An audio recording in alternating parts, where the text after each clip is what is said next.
Hello everyone, welcome to the stream. Hope you all are having a fantabulous day today. I said I was gonna work on this off stream. I did not, I lied. I was working on a bunch of other stuff this week. Still related to the game. I was working on puzzle stuff. Some puzzle stuff that I can't really spoil. But just to let you know, there's some great stuff in the works that I can't wait to show at some point in the future. But for now, we got cows. We got cows to sculpt, don't we?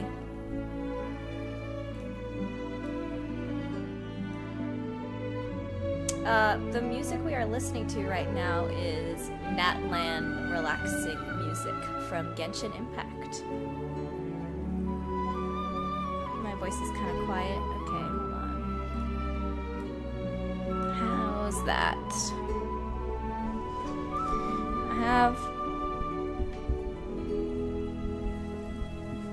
How's that?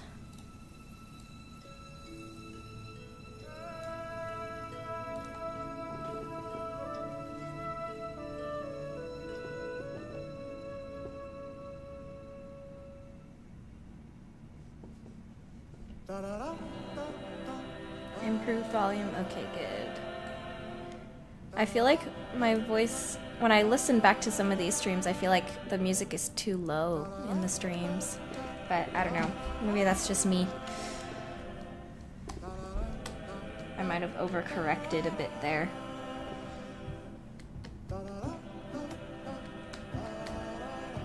Okay, so one of the things that I really wanted to go over was the fur. There's still a lot of fur that needs to be sculpted. Oh, and also I need to work on the feet. The unique feet that aren't just hooves. Oh, and the udders, but I don't know. Also, I need to kind of work on implementing the tail, like blending it into the body. I might also do the same with the legs, blending them into the body, but I'm not sure if I'm quite ready for that yet. I think what I might want to do next...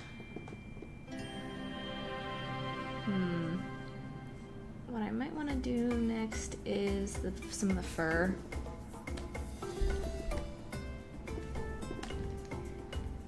So here's what I'm gonna do. Big cube.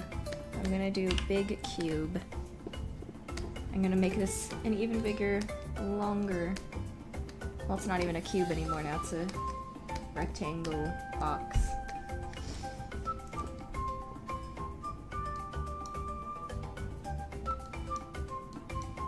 I'm just gonna start with the chunk of fur that's on the back.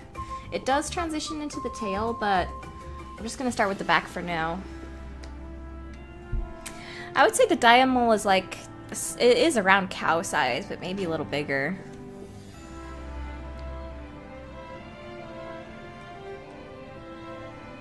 Yeah, their tail has to be very thick because it's swinging around a giant pickaxe.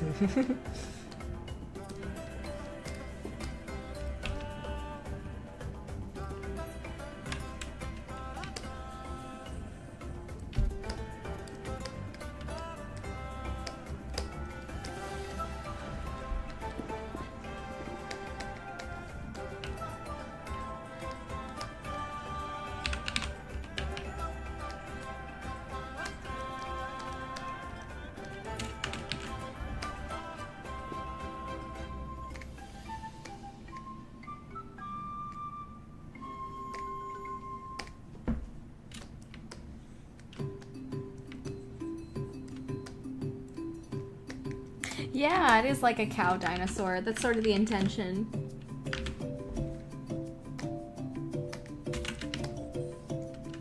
A little too high resolution. Let's go down a bit. Okay, here we go.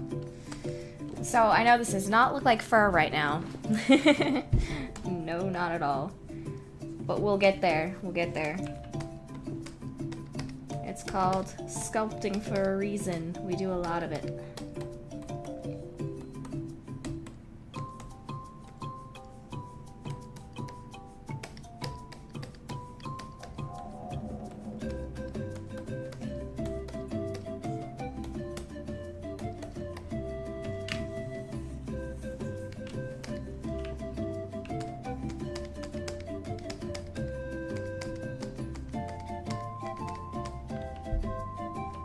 No, they all have fur. I don't see why the males wouldn't.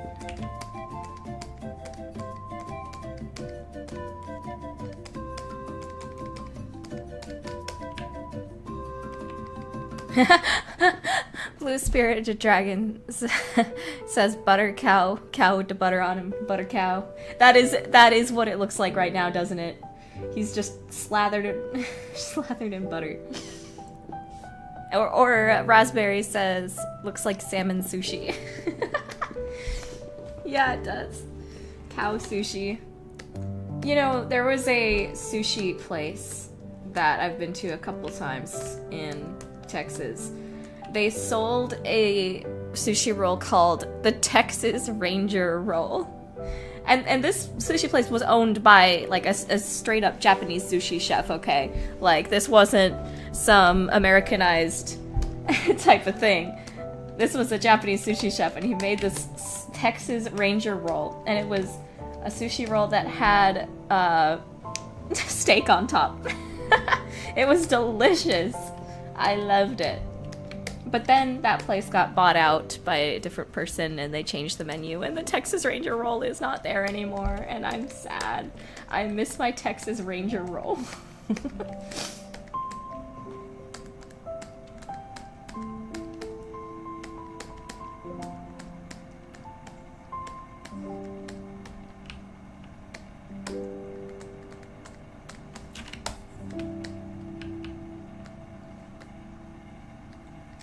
My Texas Ranger Roll. How I miss you.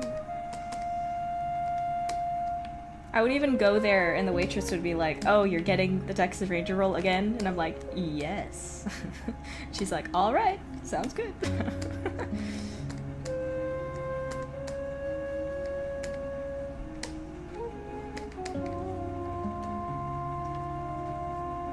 Taylor says, I have a question. How can you tell the difference between a man and a woman creature? Well, it depends on the creature, just like in real life. Sometimes there's differences, sometimes there aren't. Do you mean for this specific creature? Because if so, I haven't thought about it yet. The males probably would have much bigger horns and probably be bigger. US-Japanese relations haven't been the same since.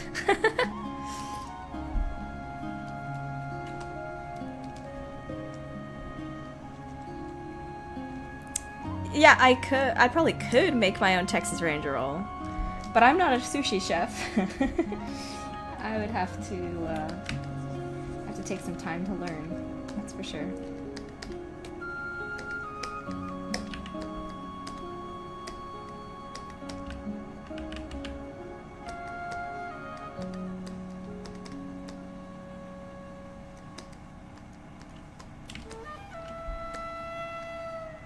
Oh, Blue Spirited Dragon. So it was discontinued? Starlight Coca-Cola was discontinued?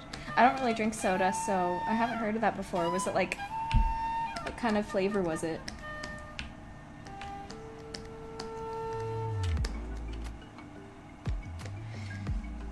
So, just so y'all know, by the way, these are definitely inspired a bit by Texas Longhorns. And something you might not know, fun fact, the NASA campus in Houston has a bunch of Texas Longhorns living on the campus. So if you take a tour of the NASA Space Museum there, the center, you will see a whole field spread out, and then there's just a bunch of longhorn cows hanging out there. Apparently it's related to this sort of 4-H type of... Oh my goodness. Oh my goodness. Oh my dang. Thank you so much. Mr. 10 years in the joint is back with another donation. Thank you so much. I really appreciate the support.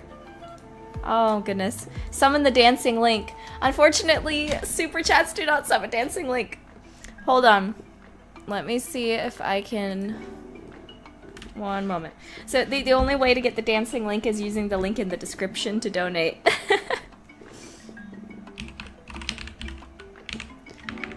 Let me go to my Streamlabs dashboard real quick.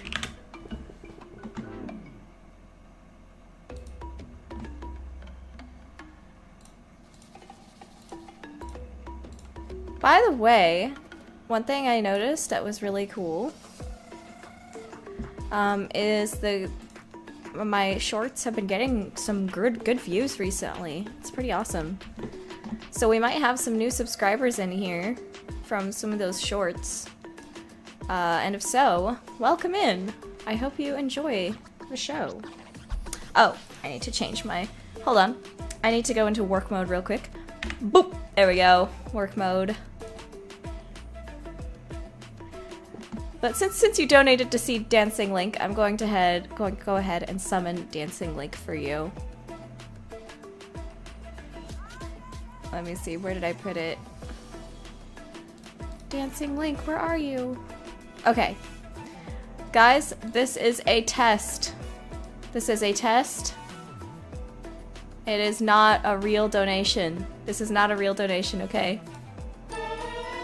Yes, that's not real. That's not real.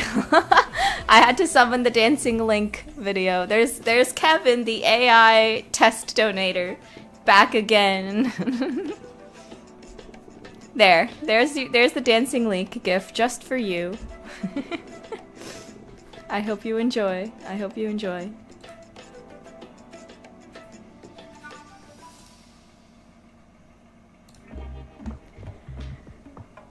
Kevin, the fake donator, back at it again. He is so kind. and again, thank you, 10 years in the joint. I really appreciate all your support. It's been really great.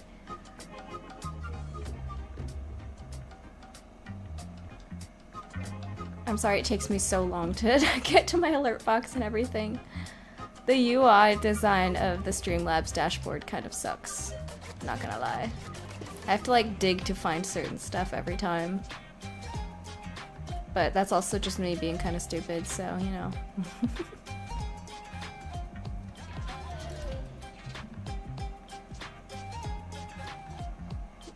Like, how do I...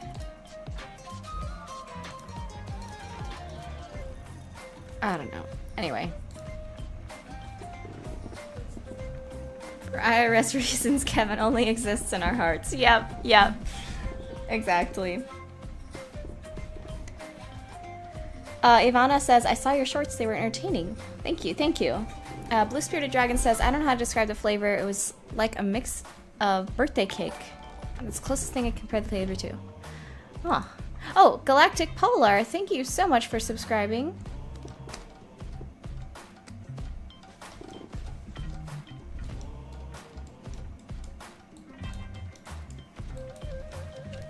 Name the cow Kevin. Maybe you're right. She's a girl cow, but maybe we shall call her Kevin. Isn't that, oh wait, isn't that from Up? The bird was a girl, but they called her Kevin.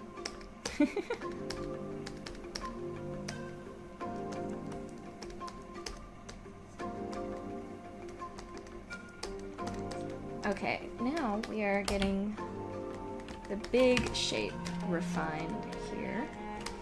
But now we need to go in and do some littler shapes.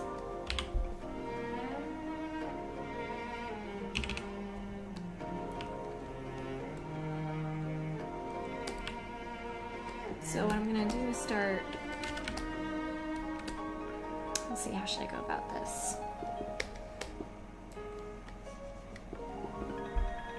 She looks more like a Betsy. She does look like a Betsy, doesn't she?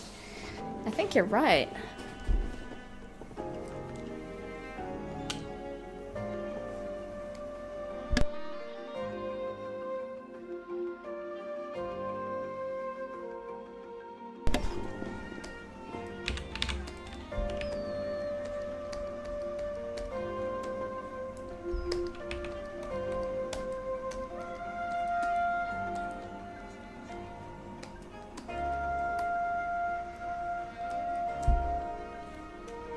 That's right.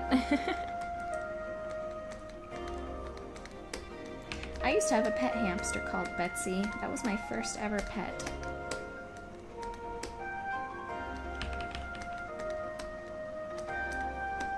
I don't know why I named it Betsy. I was like 5 years old. Wait, Ivana Kerna says, what was your inspiration behind Noirmore Academy? What isekai worlds were you inspired by? I wasn't inspired by isekai, I would say. Actually, I don't really watch very much isekai.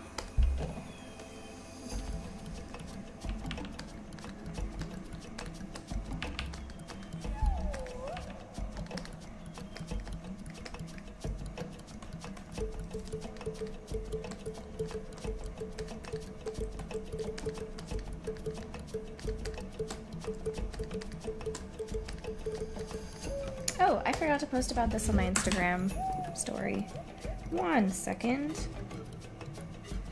I love the soundtrack from Natlan.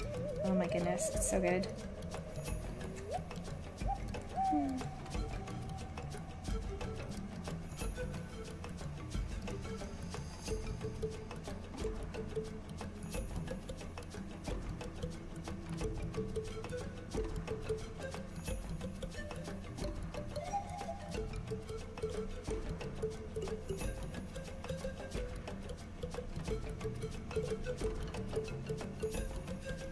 Okay. Just posting on my Instagram story. And done. Okay. Back at it with the sculpting. Yeah, I agree. There's a lot of issues with Natlan's character designs. But the music and the world design was fantastic. Fantastic.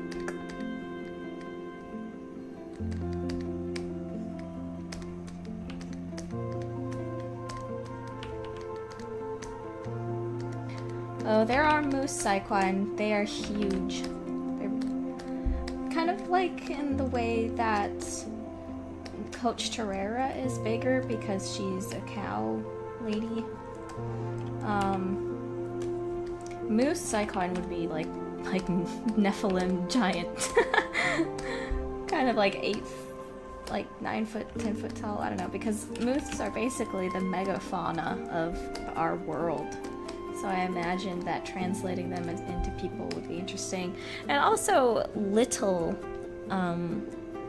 deer. Like someone in my Discord server mentioned like dik deer. Is that how you pronounce it? They would probably be shorter, on the shorter side. Like in my fiefdoms, the people that come from... Oh goodness, I'm sorry, I can't say that's off the top of my head, but there's one of the fiefdom peoples are a bit shorter than average, because they're from this race of like smaller goats from the Italian peninsula. But I have to double check my work there.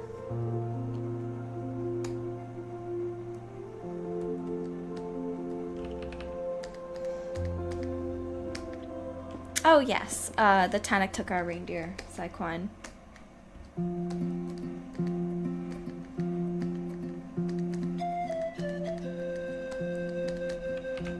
Oh, for sure. A lot of little potential, cute potential with the Dik Saikwan. One of the funnest parts of making fantasy races is having, like, all different kinds of physical differences. Size or color or shape or different tails or horns or things. It's always the funnest bit.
Hello, Star Singer. Welcome to the chat. Thank you, Celestial. That sounds fun.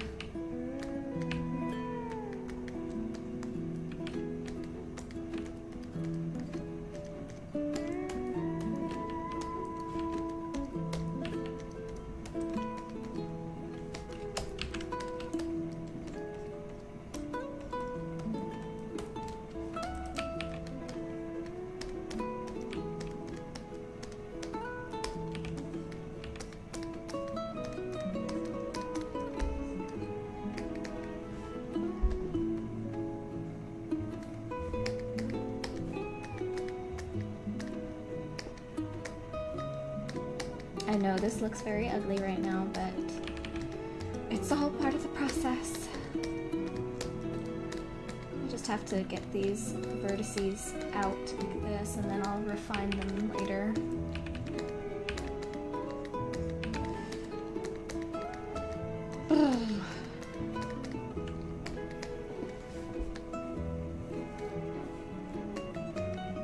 Now let's try making it smaller. Not like that, not like that. Hold on.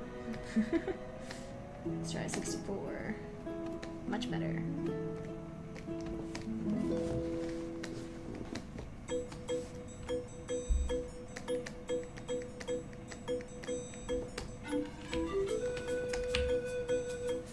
And then I'm gonna smooth it out a bit.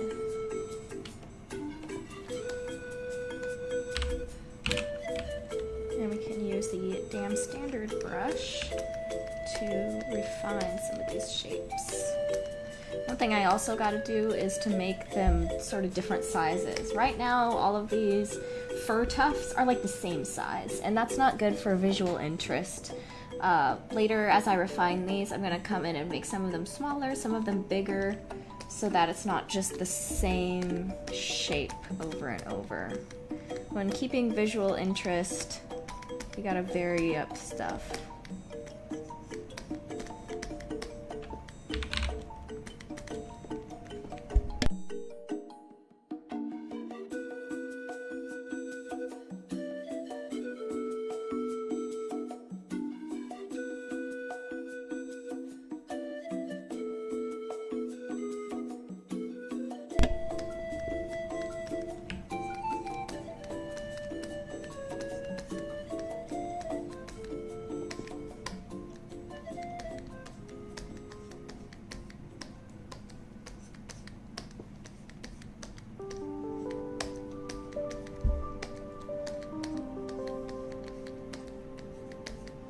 Oh, that's great, Y Rose Productions. I always love that, of people working alongside, almost like we're doing co-working together or something. I love how chunky the legs are. Oh yeah, definitely. These legs need to be chunky because these guys are heavy. They're big and they have to sustain these big tails. And imagine that these legs are basically like an anchor for the fact that there's a lot of massive motion going through the tail, going into the rock and opening up caverns and caves and things like that, you know. So they gotta have thick legs to help support the weight and the G-force of the tail moving around at high speed.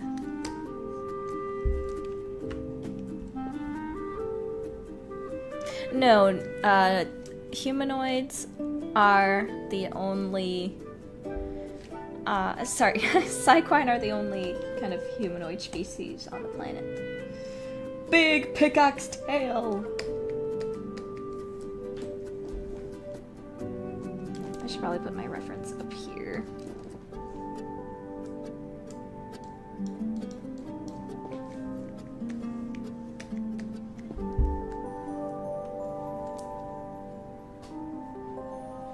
I would love to have Noir More Academy music playing during the streams, but there's not enough of it to do a whole stream with. It's still being worked on, so maybe once the game comes out, I can have it as background music.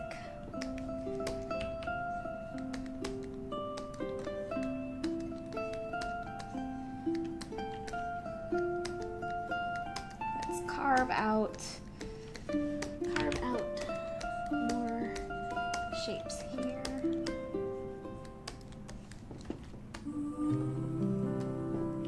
Noirmore is above ground. I considered having it be below ground, but it just didn't feel quite right for the setting I wanted. Not every place in this planet is underground, but there are a lot of underground cities. It sort of just depends on where you are. But the Psyquine are a lot more psychologically able to withstand being without sunlight for long periods of time. So they're a lot more able to spend long periods of time underground without going insane. And part of the reason that they have a lot of underground cities is because of their reliance on minerals for their lifestyles and gemstones for their technology and work. And it's cold. So when you're under the Earth's crust near lava flows, it can get a lot warmer. They can heat their homes with lava flows and overall have a good time partying out underground, partying it up.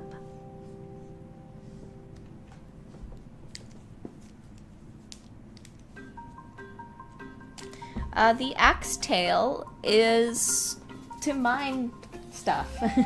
These creatures thrive on eating rocks and specific kinds of gemstones, so they have to do mining and crafting, mining to get their food. That's why they have shovel noses.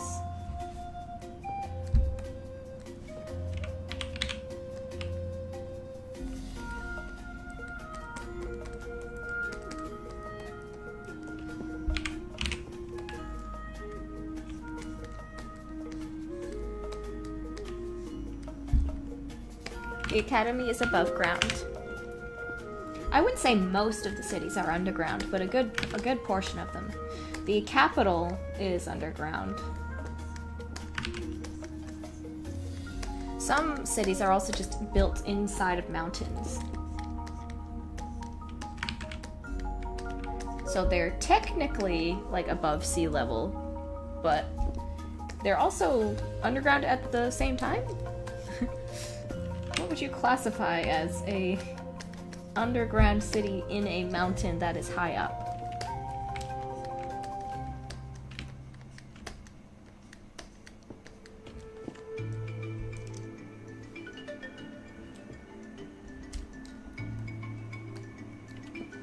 Does the money have their king's face on it? Yeah, probably. I haven't designed their money yet because the kids in the school don't really use money. They trade in lunch coins because they're kids. A lot of them come from well-to-do families, so they don't really trade in money as much as they trade in getting extra dessert at lunchtime or extra food at lunchtime, you know.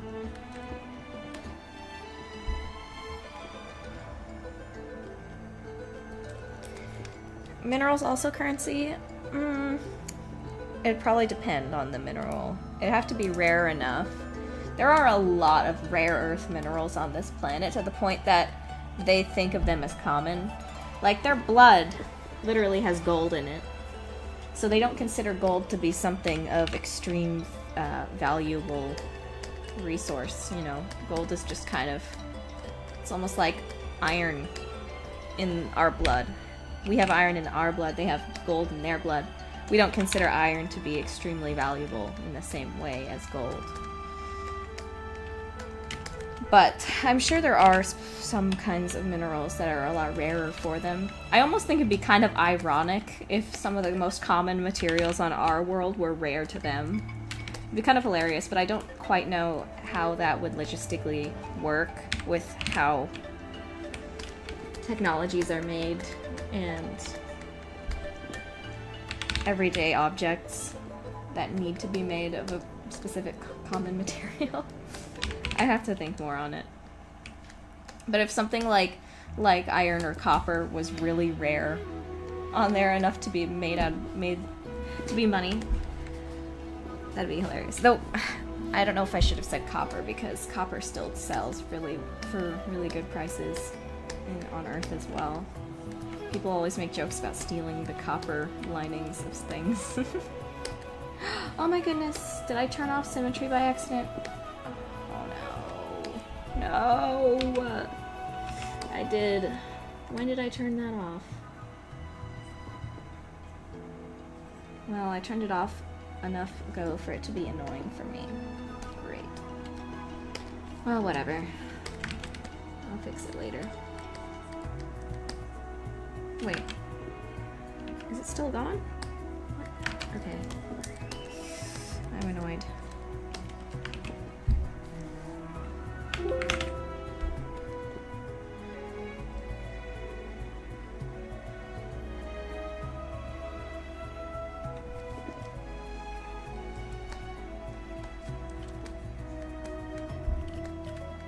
Yeah, exactly. In Seer and his crappy copper.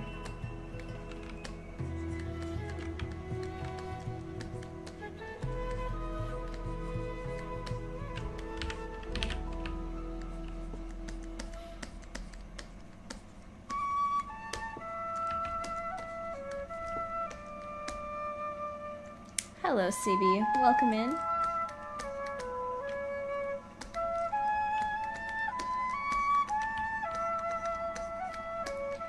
This is gonna be so annoying to reach apologize, but I don't care. It's for the vibes.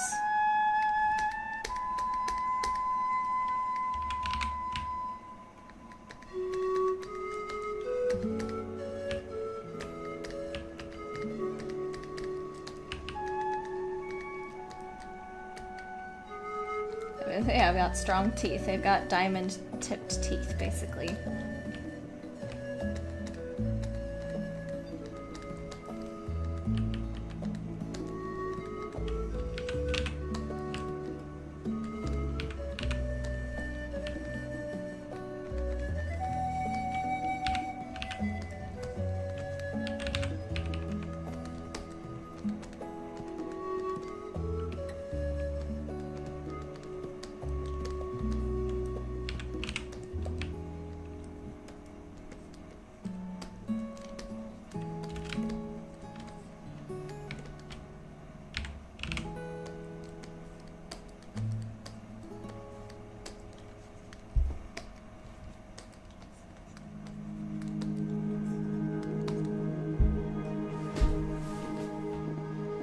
Oh yeah, you do not want to get bitten by these.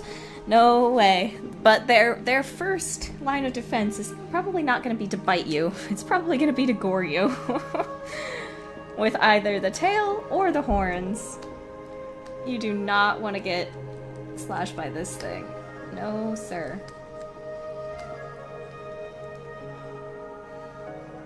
I don't think bullfighting would even be possible almost.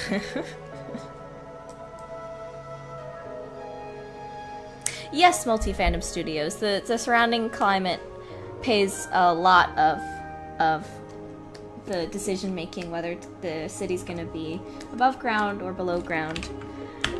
For example, this planet has a lot of cavernous, that's not the right word, a lot of steep mountains and cliffs and ravines. And it's really hard to build roads on that kind of terrain. So they might just choose to go the underground route, because not only does it have a lot of mountains, it also has a lot of caves, a lot of caverns, and there's a whole like underground network, underground subway train system, bullet train type of thing. They have a lot of... Anyway, I'm excited to explore some of that.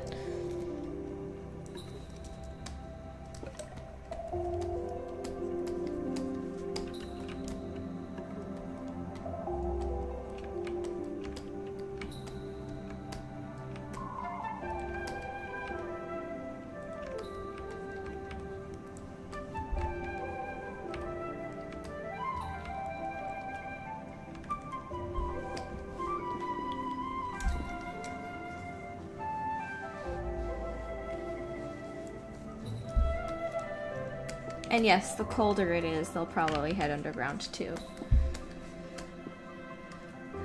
I wonder though, I wonder if this place would also have a lot of extra volcanic activity, because if there's a lot of caverns and a lot of steep mountains, that would likely mean a lot more, what are they called? You know, the plates. Maybe there's more plates of the earth, and so there's more cases of tall, spiky mountains where the plates are pushing up against each other, and a lot more volcanic activity leading to volcanic caverns left behind. Something to think about, I suppose. Are the bull animals sometimes ridden like horses? No, probably not. I don't think these things could be tamed in that way. Tectonic plates, that's the word, yes. So I wonder if there'd be a lot of earthquakes here.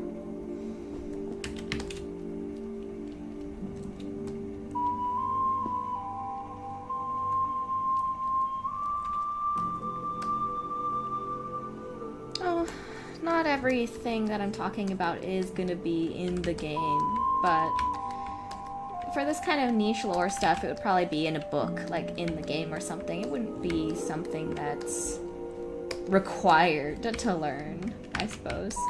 For those that want to, they can find it, but for those that don't care, they don't have to experience it. The Legend Nekomata just subscribed. Thank you very much for your subscription. How would the underground cities handle earthquakes? Oh, I'm sure in similar ways that miners have to deal with them. I don't know, I'd have to look it up. I'm sure they have their own systems and foundations of handling it.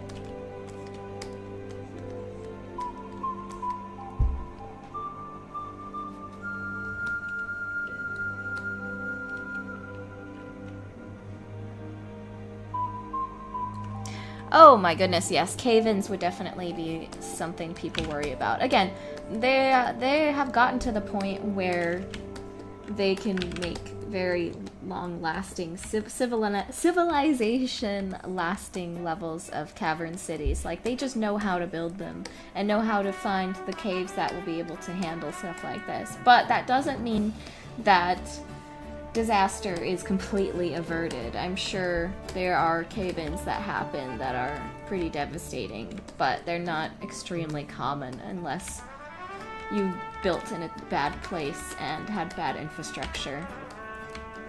Like, it's a core part of their culture, so I'm sure they've come up with their own solutions. But, just like with Japan and their earthquakes and natural disasters, even though they have incredible infrastructure and have had this be a part of their culture for thousands of years, there will still be times where the infrastructure fails and disaster strikes. So, yeah.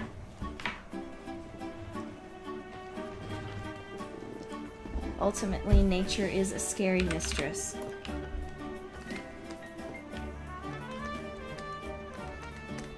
Even the best laid plans fail.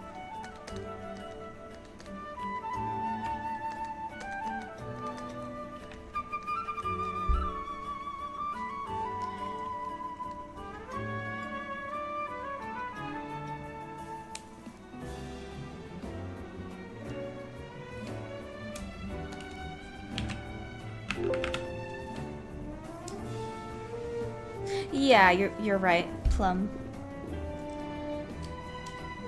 Do the people underground have better or worse eye vision? That's a good question, because for humans like us, vitamin D and just light in general is good for helping our eyes stay sharp. I would imagine that their eyes are just adapted different than ours, and light doesn't matter for the level of vision. Though, I would also assume that they have much better dark vision than we do. In the same way that cats have that reflective ability in their eyes, the Psyquine people, remember I talked before about how they sort of have little gemstones in their eyes, almost like their eyes are a little bit sparkly when you look up close. and how those gemstones can be like reattuned to change colors depending on what family you become a part of or marry into. I imagine those same gemstones have a reflective quality that allows them to see in the dark like cats can. So, yeah.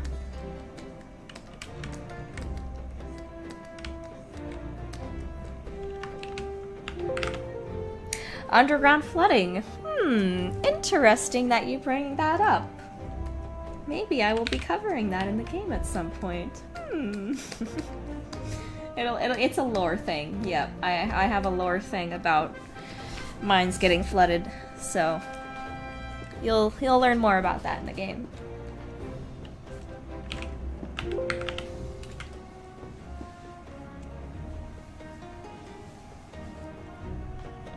Oh yeah, there's definitely a type of like thing that can go on the horn to make people stop using it.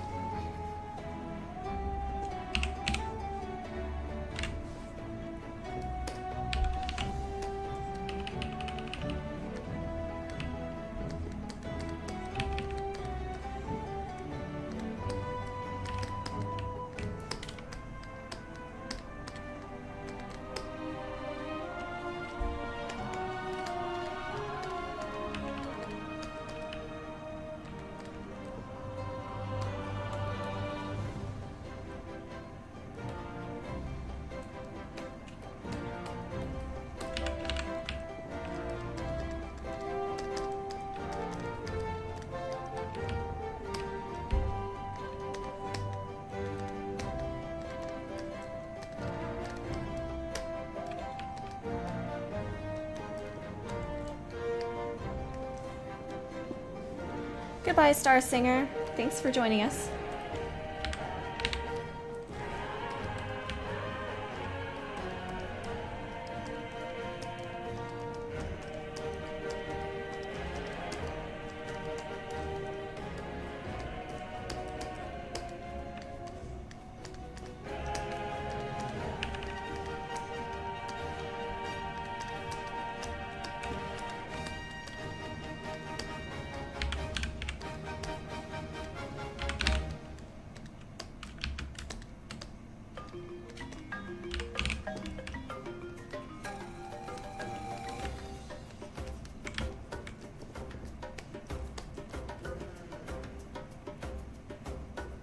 No, thank you. I'm glad you like the face sculpt.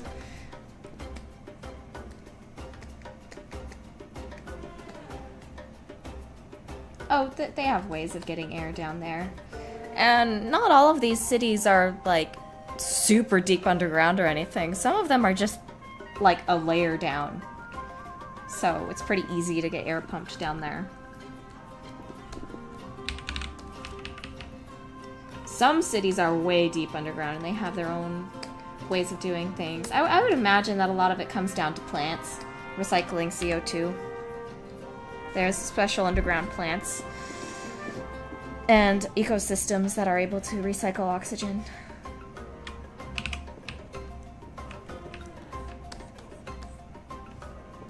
Goodbye, Oscar. Thanks for joining us today.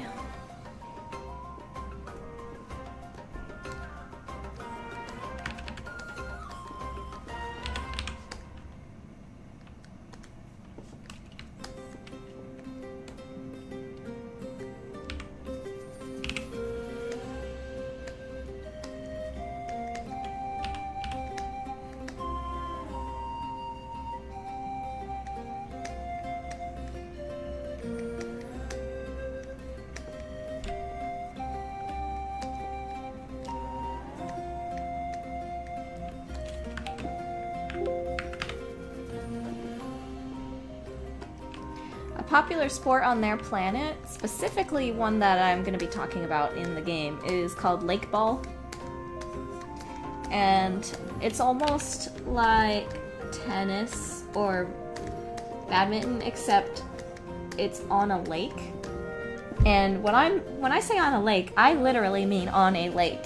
They have to use their magic to stay afloat. I have to like do a visual. Okay, hold on 1 second. Let me bring up MS Paint really quick. Okay, here's the way that lake ball works. And yes, this is important to the plot of the game.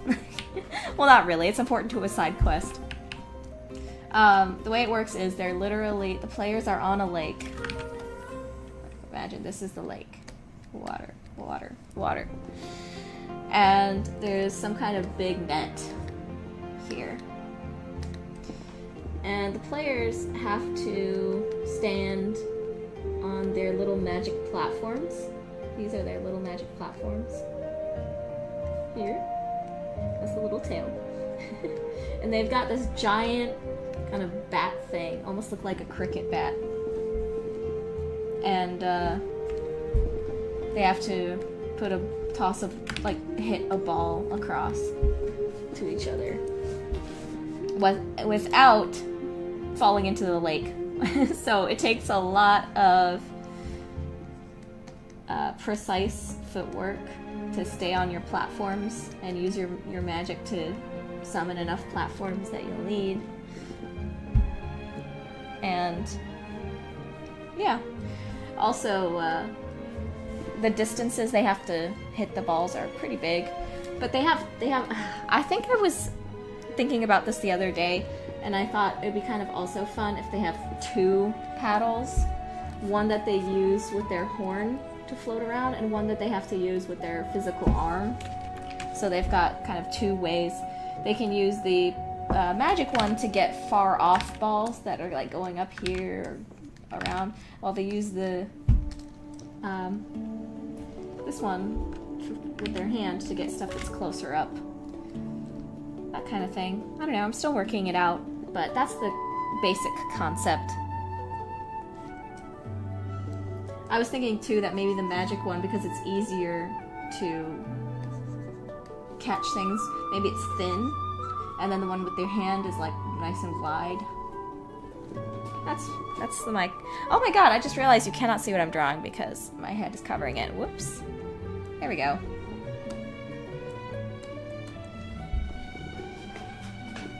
Whoopsies. That's the idea. That's the idea.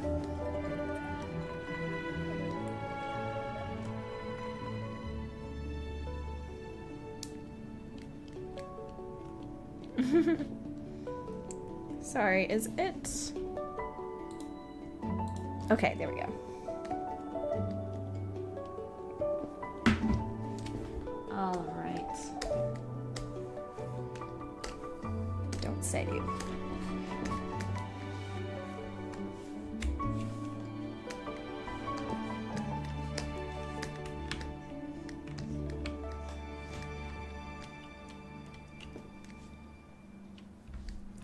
Do cyclines ever leap over charging bull creatures for sport? Probably. And it probably would not be a smart thing to do.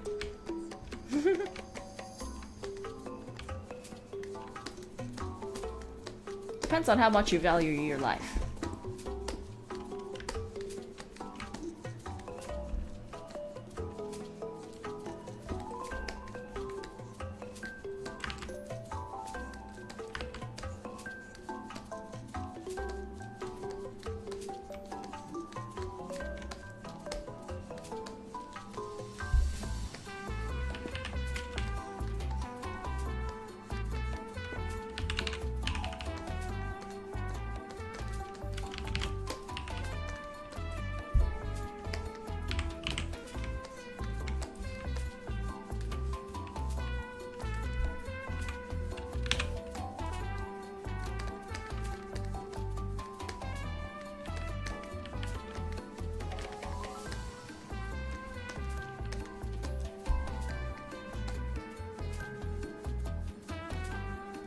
Definitely Enchanted BB Fly.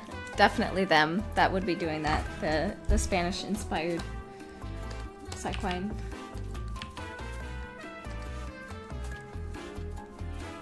Yeah, they do it in indoor pools a lot of the time.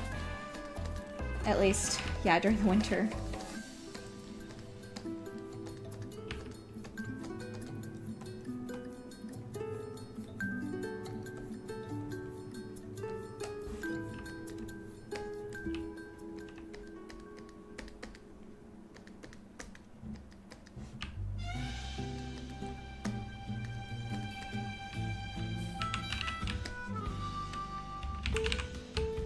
When it comes to the music, you'll just have to wait and see. We've got a lot of ideas in store.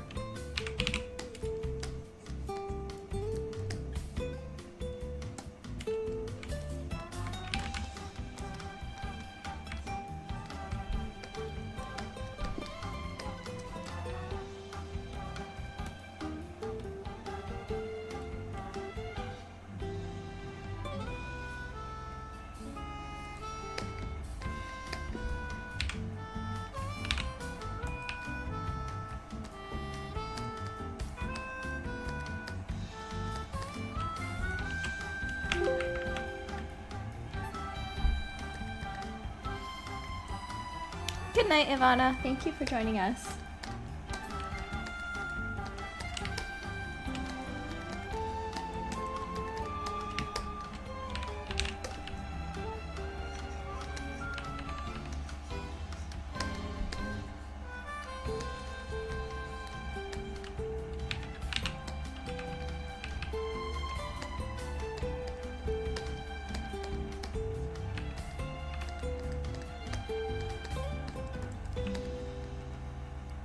Mammoths would be cool. Also saber-toothed tigers. Yeah, definitely.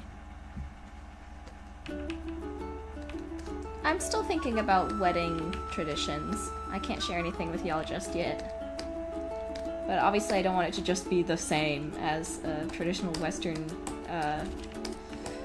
Earth celebration. I'm gonna do something to make it more unique.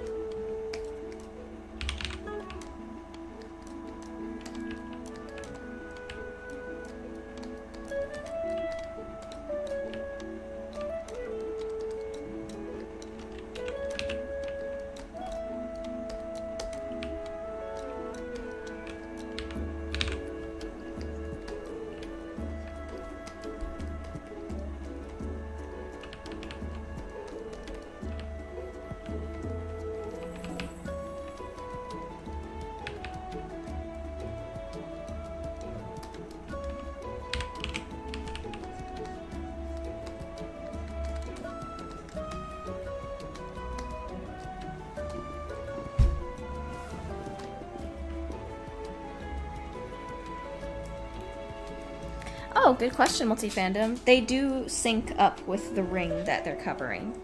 So, rings don't give you extra spell slots. They just enhance or change whatever is coming out of that specific spell slot that it's covering. I just dropped something. Wait a sec. What did I just drop? Ah, I just dropped the button on my Cintiq pen. Where the heck did it go? What?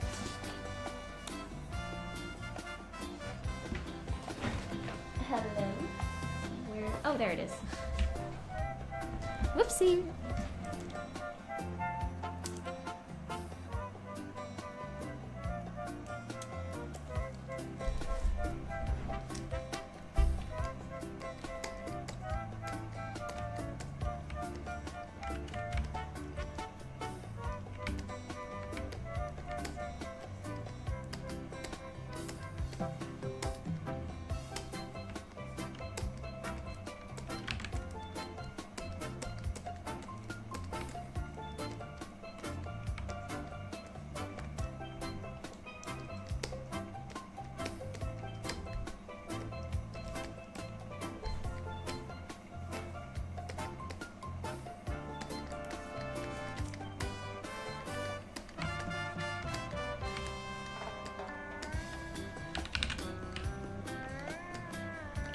Your hedgehog said hello. Oh, cute.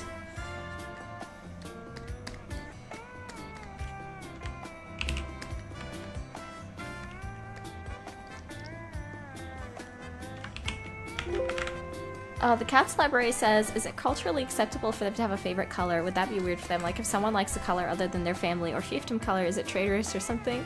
That's a good question.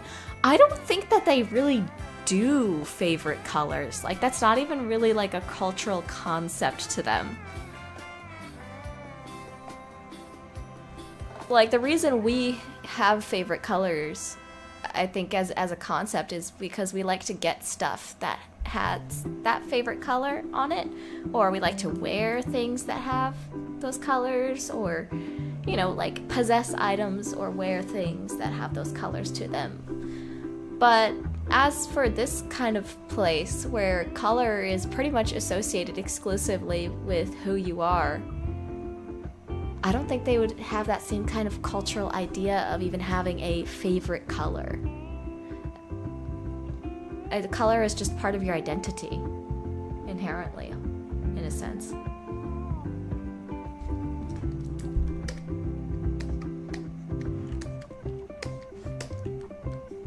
Now they might have favorite grays, a favorite type of favorite gray, a favorite kind of black to wear, or they like wearing white, you know, or specific patterns.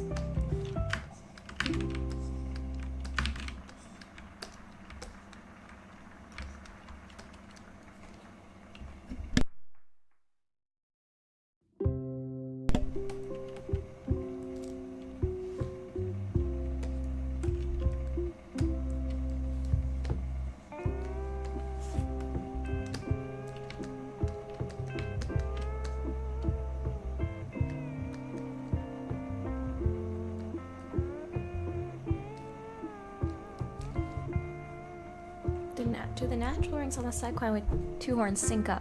Yes, they do sync up. Though it kind of depends on which kind of side coin we're talking about. If it's the goat side coin, then yes, they do sync up, but this is complicated. I think I might have changed my mind on this a couple times, but one of my thoughts was that the deer side coin have like 16 spell slots, but they're much weaker and they charge differently, charge faster. I'm still working some of that out. Yeah, yes, Y Rose, exactly. I only work in black and sometimes really, really, really dark gray.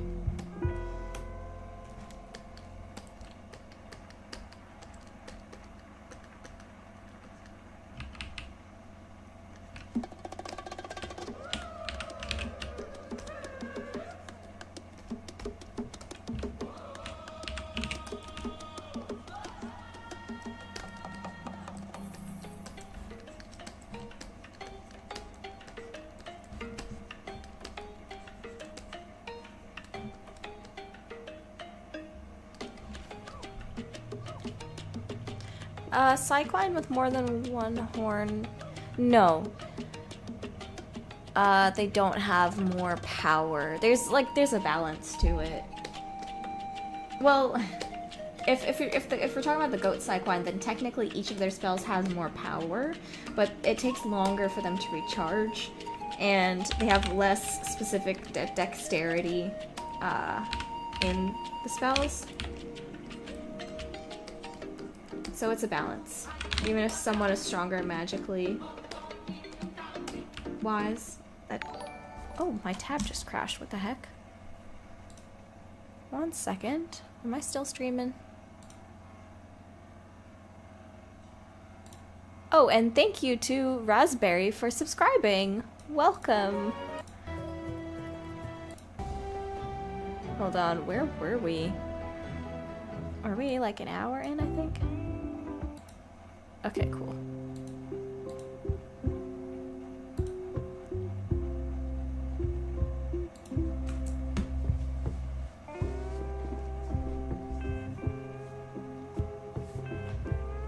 There is still a lot of tension between the houses because of the war.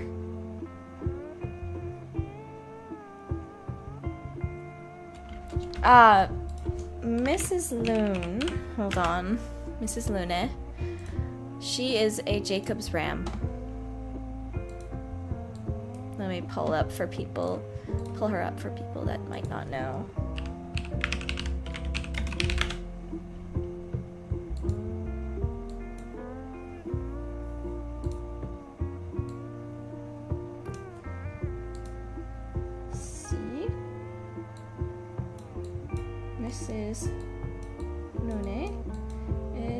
Jacob's ram.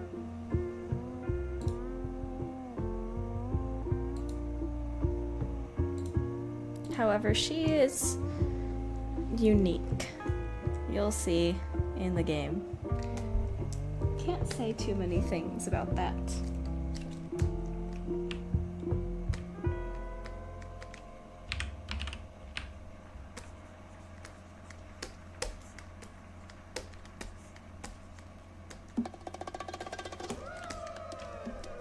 Wait, did I already listen to this one? Hold on.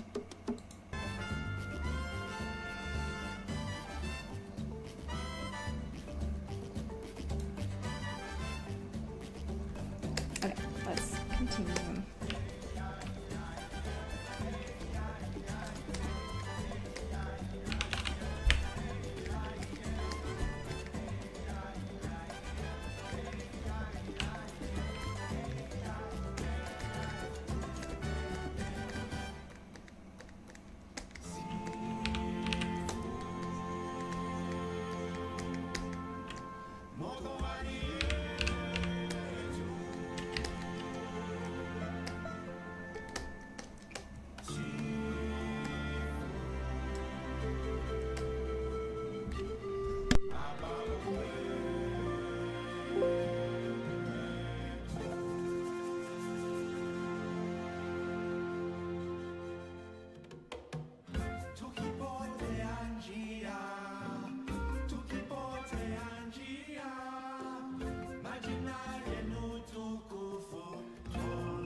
Yeah, Lydia is a goat cyclone.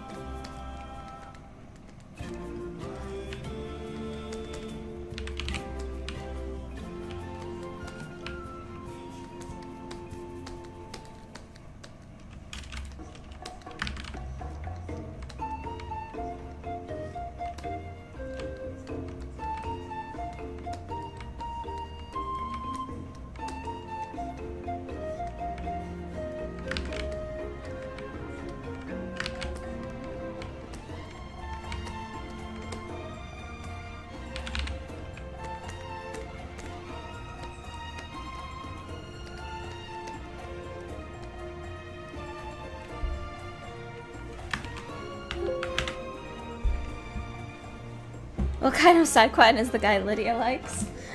Oh, good question. I think I can show this. It's not really a spoiler. I actually... She's drawn him before. Where did I put it?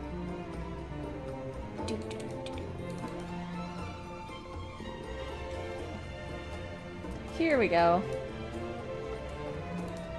This is actually part of a puzzle at one point to put together these pieces of Lydia's homework.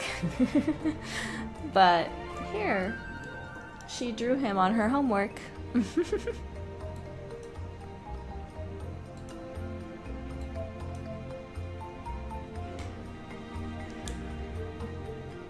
And that's a lake ball right there. He's doing lake ball things. That's why lake ball, I had to kind of concept that for the story, because she has a crush on the lake ball player and she loves lake ball.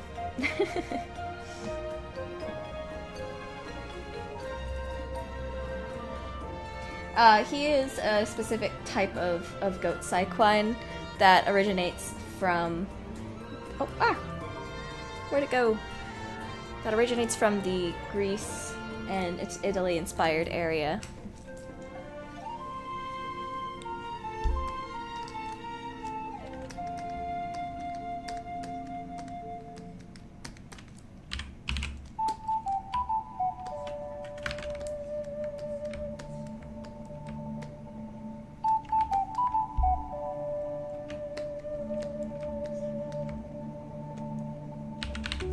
But let's just say there might be some drama in that side quest.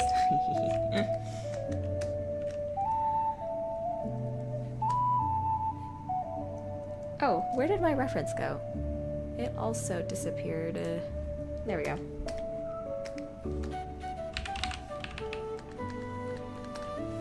Hello, Michael. Welcome into the chat. Pixel asks, will there ever be plushies of the characters or creatures? I hope so.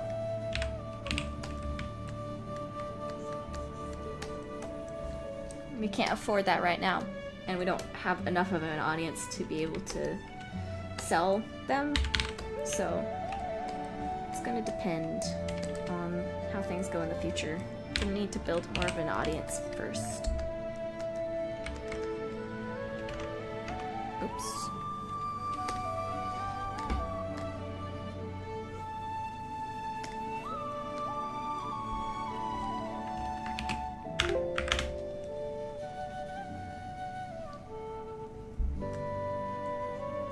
Oh no, Lydia is the one that drew those, not Judith. But yeah, of course, I had to have an artist character. Oh, t-shirts would be fun too. I want them to actually be good though, and I don't just want to like slap the logo onto a shirt and call it a day. You know, I want them to be designed nicely and cutely. Because I like t-shirts with like nerd stuff on it too, but as I've gotten older, I want ones that actually look good, you know?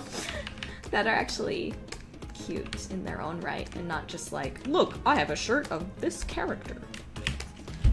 A little bit of art, fashion design to it, I guess.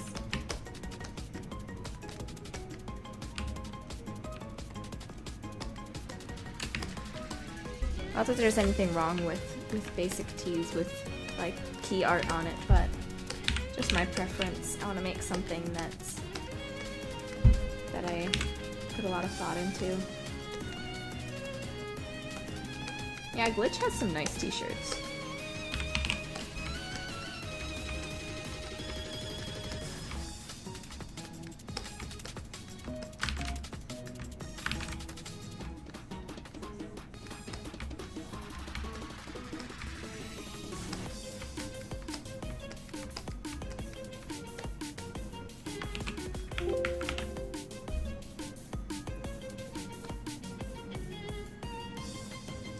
Noramore sweater like those university sweaters would be sick. Oh yeah, I agree, that'd be really fun.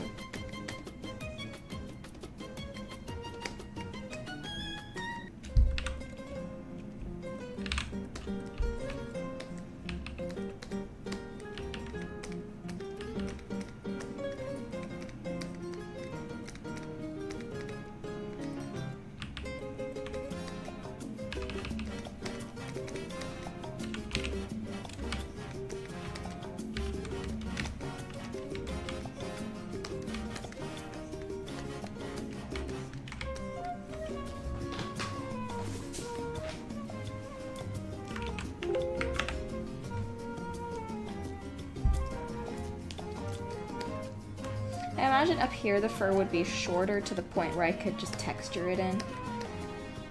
That's what I imagined, but I should probably put in a little more here then, short stuff.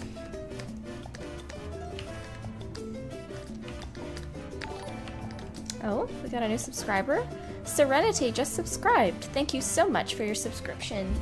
Thanks for joining the Psyquine students. Thank you for enrolling in Noirmore Academy. We hope you enjoy your scholastic career.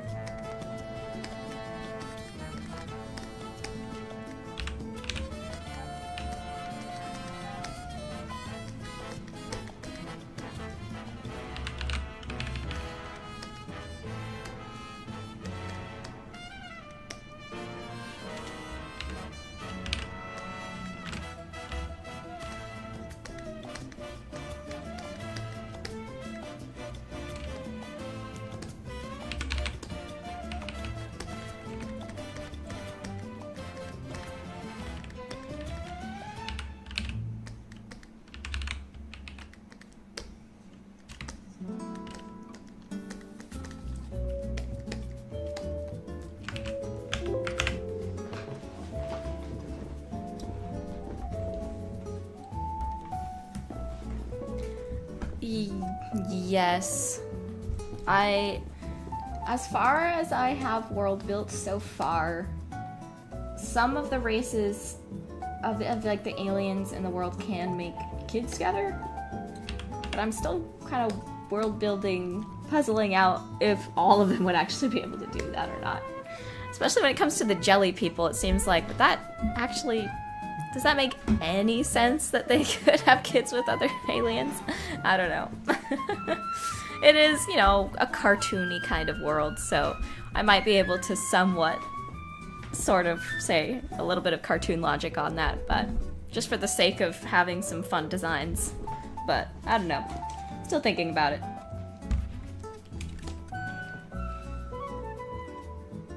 Oh, Plum says, I just saw the tip jar with mini U's. That made me giggle. Yeah, whenever somebody subscribes, it puts a little icon of my icon in the tip jar.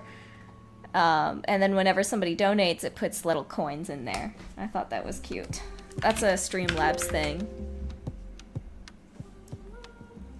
Yes, exactly. Like Mariposa and Zendello, they can be like half alien, half human kids. But for every other race, I don't know if that would work. Specifically the Jello people are what I'm thinking about.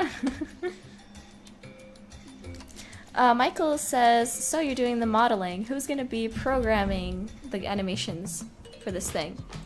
I'm doing the modeling, I'm doing the art, I'm doing the rigging, I'm doing the design.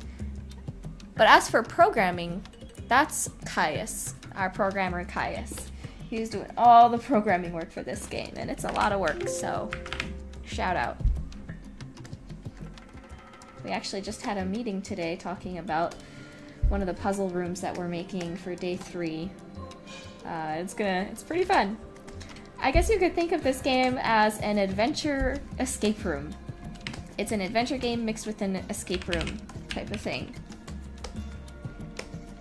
Because the type of puzzles we're doing are very sort of escape room type of puzzles. I love escape rooms. Oh, another subscriber. This might be the most subscribers we've got during a stream. Stars, thank you so much for subscribing and enrolling yourself into Noiramore Academy. Do you see Kitty Roo and Zin having kids? I can't spoil that.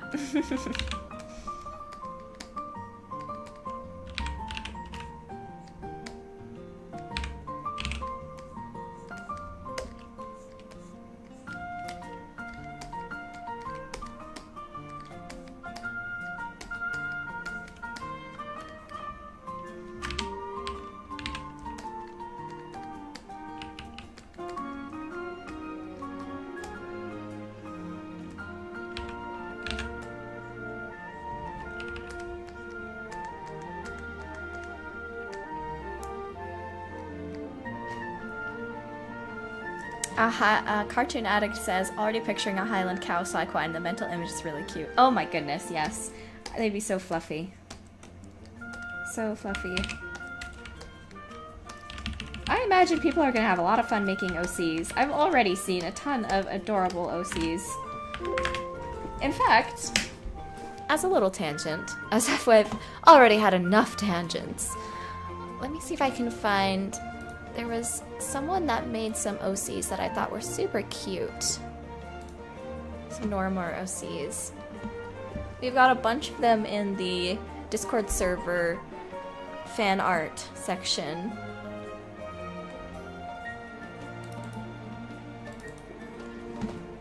Let me see, did I put these in my fan art folder?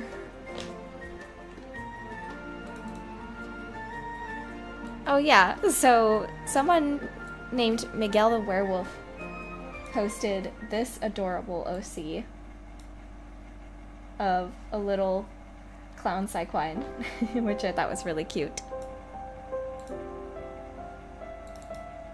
And then this was so awesome. Somebody named Neo Batsuit6 posted these Psyquine OCs. that they made, Henry, Dennis, and Kiara. I thought these were so adorable. So I saved it to my fan art folder. Just adorable. Very cute. So shout out to Neo Batsuit. I also have other fan art saved into this folder.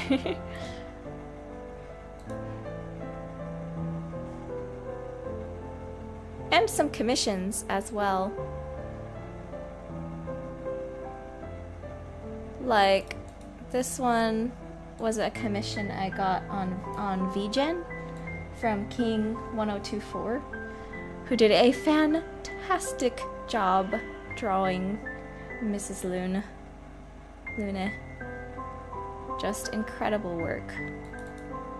And also, this commission I got from Mina Flores on Instagram of the plush maker. Look at how good that looks. I might have shown this on stream already, but I just love it.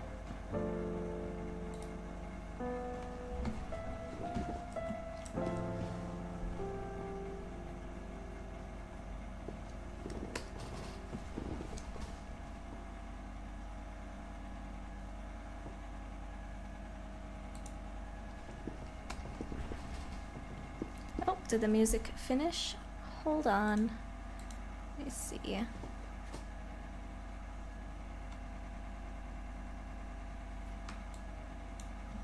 Let's go to Nod Cry music. Or, hold on, actually, I'm in the mood for some Undertale and Deltarune music. I'm in the mood. I've been thinking of replaying Undertale again. I'm so excited for the next Deltarune chapters.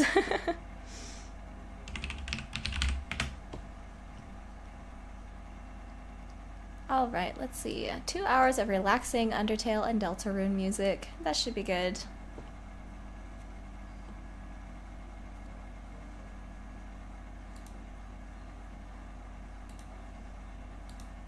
And it's taking a little bit to load.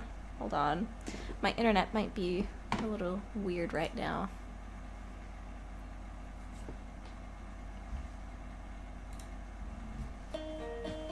At some point I'll have to post like a compilation of the commissions I ordered on VGen, because I got some really nice ones.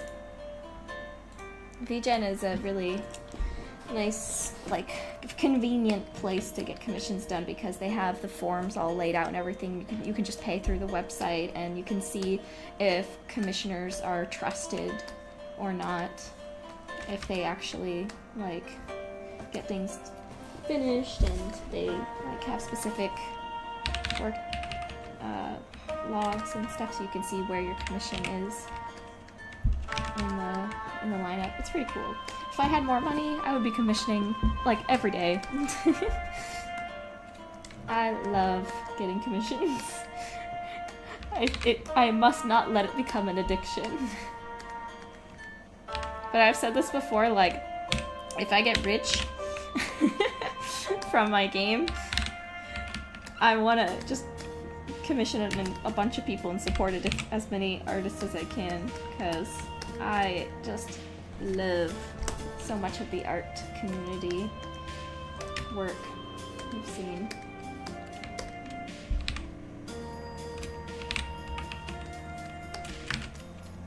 If I get Toby Fox levels of money, I'm gonna be commissioning so many people.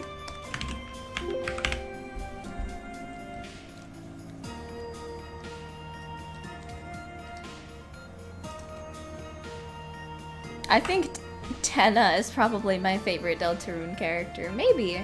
There's so many good ones though. I also like Susie, and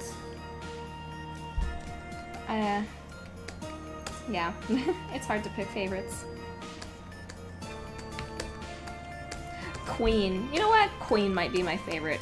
I think Queen's my favorite Deltarune character. She's amazing.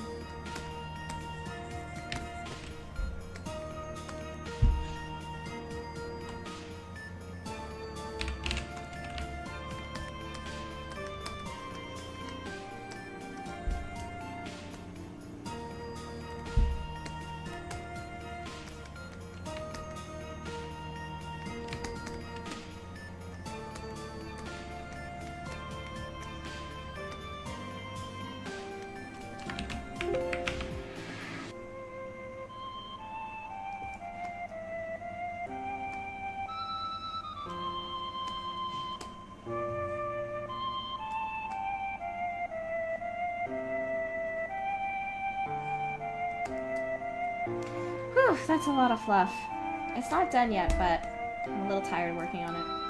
Maybe I can look at these feet now. Hold up. Oh, wait a minute. Let me get some references real quick. Whew.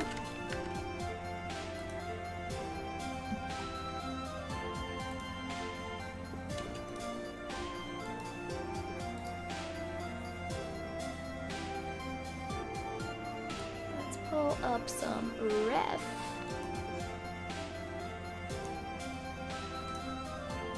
You know, Oscar and Cranky Corbett both gave me some great references of Triceratops' foot.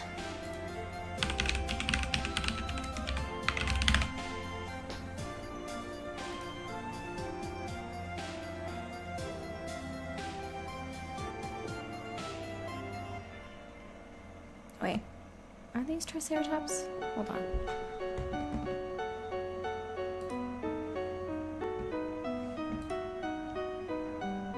Oh yes, these are Triceratops. Okay, cool.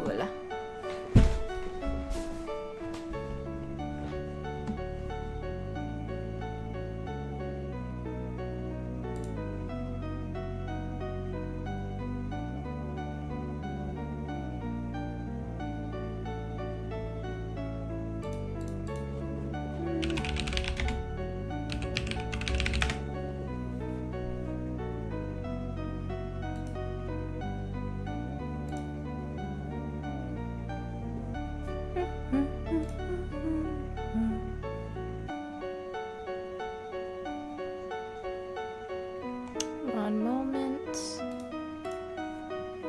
Pulling up some more references on my other screen.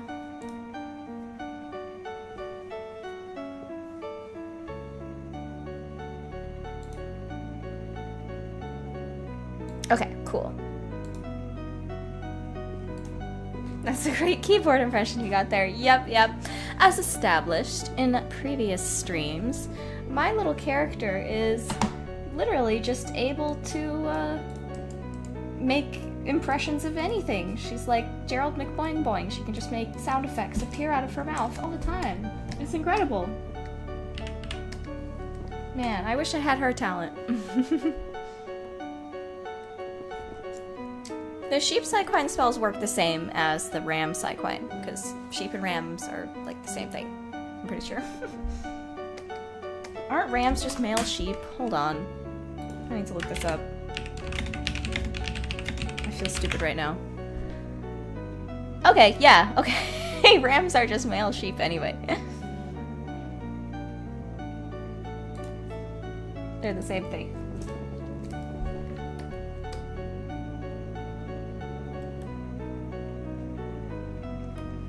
Alright, let's make some cool feet. Cool hoof things that aren't quite hooves, but they're like paw hooves, but they're not. They're like feet hooves. They're like, I don't know. How would I even describe just Triceratops' feet?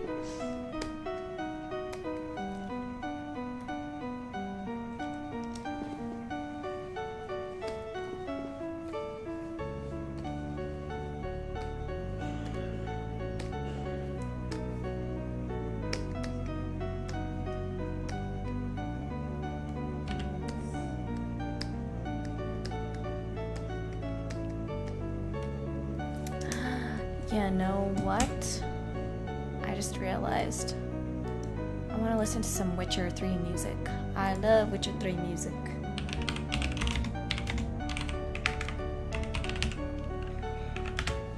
Not quite yet, though.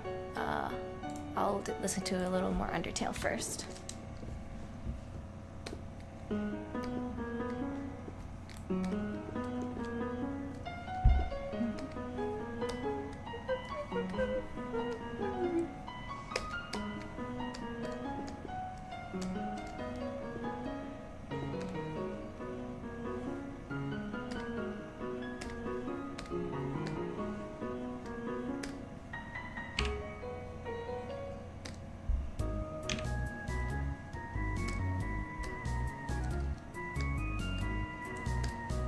Okay, let's figure this out.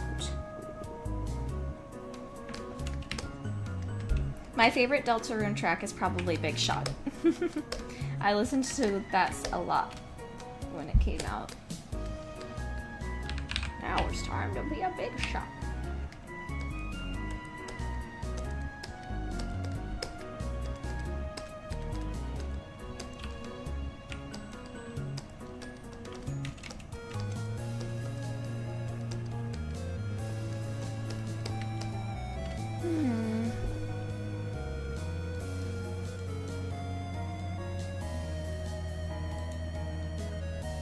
You know, thinking on it too, I feel like Genshin sort of accomplished this with these feet. How they're like, Genshin made this little creature that's also kind of inspired by I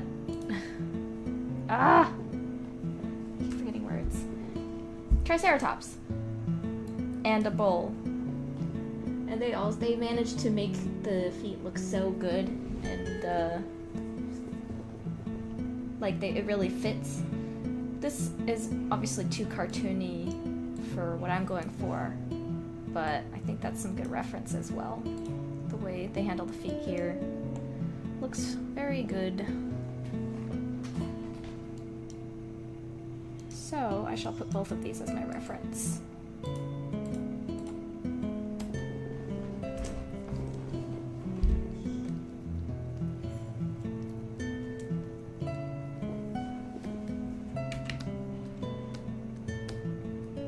I might also want to look up like just cartoon versions of Triceratops. Hold on.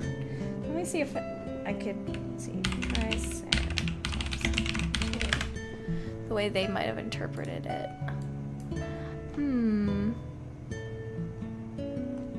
Like, what about Land Before Time?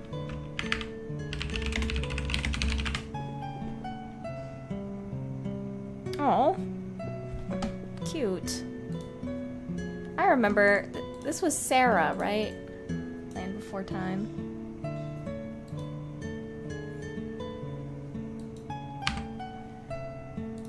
Let's see.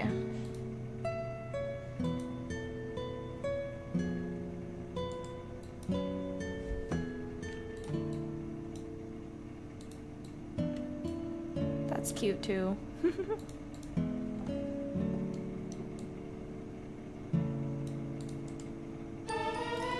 Whoa, whoa, whoa! Ziggurat donated $5. Ah, there's the dancing Link. There he is. Thank you very much for the donation. I really appreciate the support. You are donating to the school, as it were, for academic acceleration for our youth. Thank you, thank you.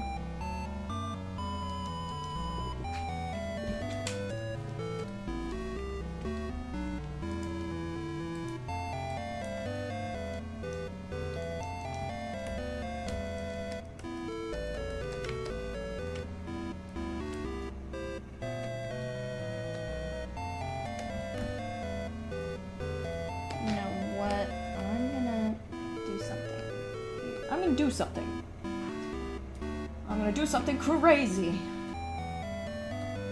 Oh, crazy.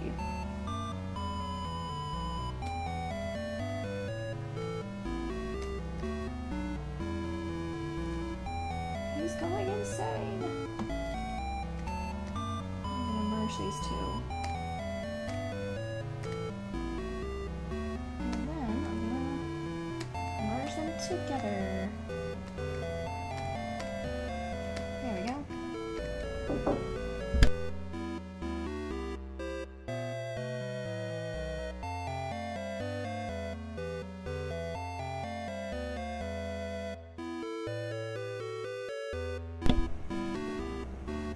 Yes, because she's a Triceratops.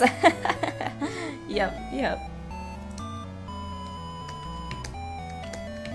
Thank you for furthering the education of our students at Loramore Academy through your donation.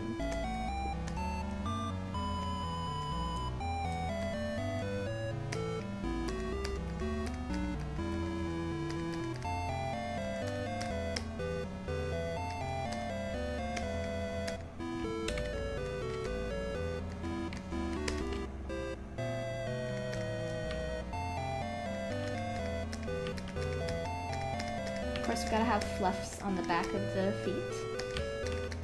Little fluffies.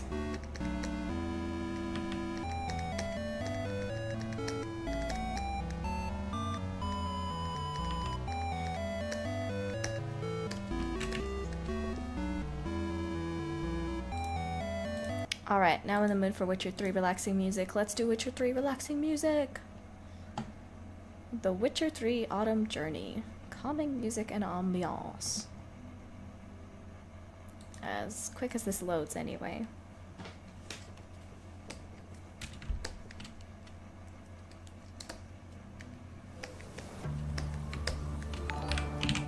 Oh, another new subscriber? Cosmo just subscribed. Thank you so much for joining Noir More Academy.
Heartful Dragon says, "Hi, just curious, have you found another voice actor for the one that looks like Sweetie Belle? Or are you still voicing her?" I'm still voicing her for now.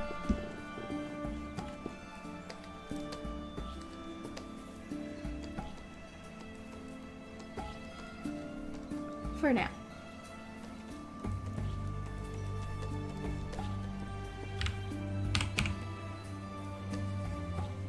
Like, I gotta save money where I can, guys. I'm gonna be real. I'm voicing like 4 characters right now. Minor characters.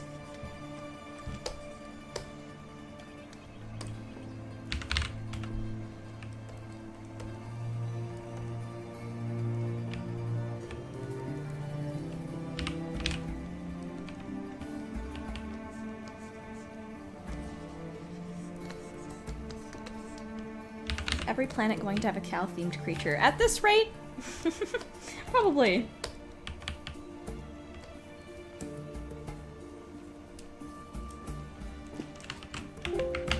Oh yeah, the black and white unicorn people only account for like one country / continent. Because yeah, the one thing that I probably have ranted about this before. One thing that sort of grinds my gears about some sci-fi is that they act like an entire planet would all share the same culture. But as residents of Earth, the only planet we know of that has life, we obviously have thousands and thousands and thousands of different cultures, so for one planet. Now, sometimes it's not done out of... Sometimes it's just done out of simplicity's sake. But if sci-fi is trying to be harder sci-fi or something, sometimes it's kind of annoying how, like, sometimes they'll act like an entire planet would just have one culture dominant.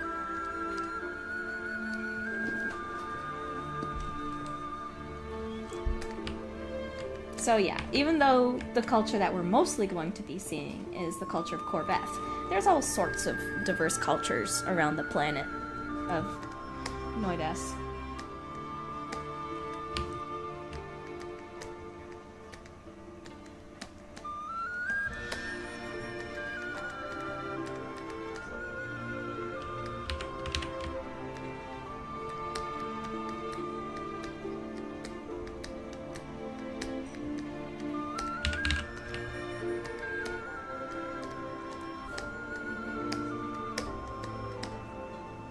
Interesting. I think I like how this is turning out, but I have to see how it looks on all the other toes first.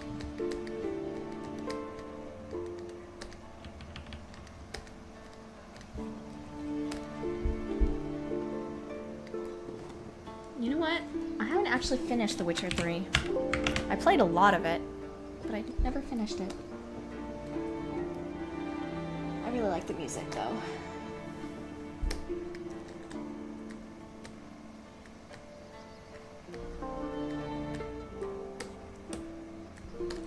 I kind of want to replay Baldur's Gate as well, but I have some other stuff to do first, I think. Other stuff to play first. Yeah, exactly, Heartful Dragon. If they were like small planets or something, that would make sense, but...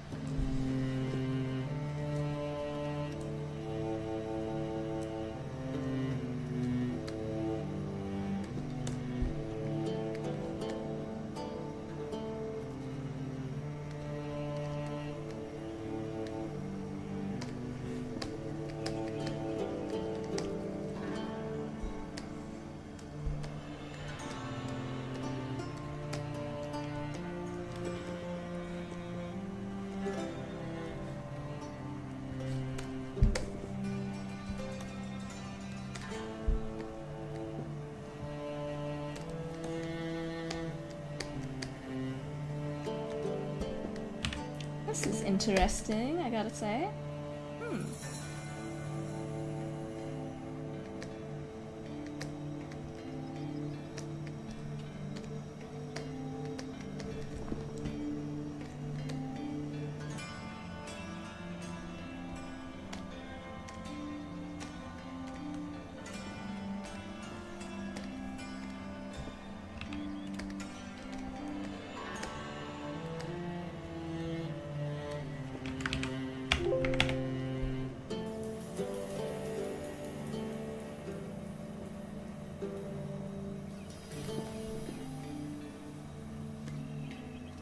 Yes, there is a reason why their world is mostly black and white, and that is the fact that they literally only have mostly black and white in their world.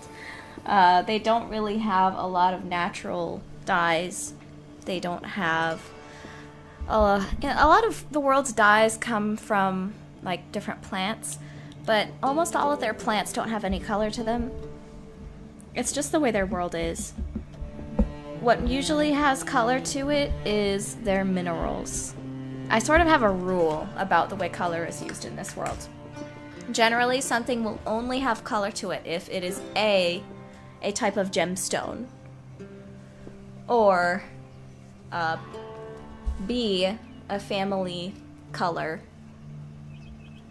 that is put on somebody's gloves and eyes and hooves and some other accessories. Those are sort of the rules that I've tried to keep myself to. I thought there was a third rule. I'm trying to remember what it was. But those are the main 2 rules. Oh, and lighting. That's it. A lot of the lighting is glowing gemstones, so it makes sense by proxy that if the gemstones have color, then the light may also have color. So those are my 3 rules for what constitutes being colored.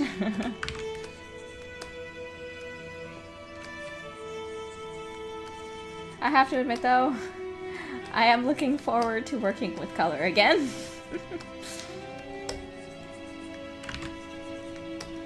There's still a lot of stuff to go on this game, but the next project that I want to do after this game is going to be super colorful. So I'm really excited for that in the future.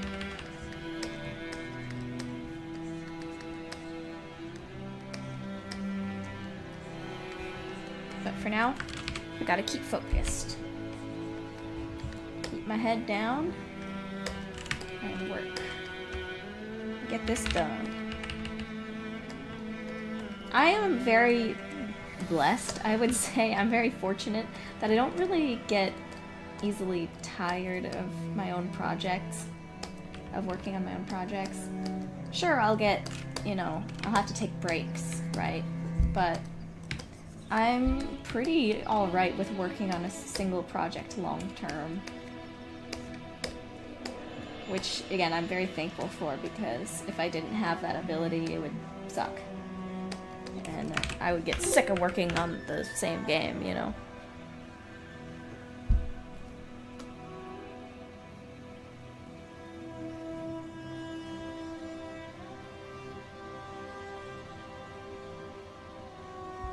Oh, yes, there are families that have the same color.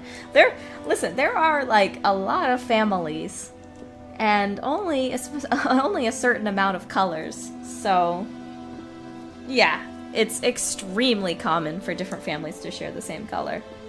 Like, easily. What they do not share is their specific family crest that goes with those colors.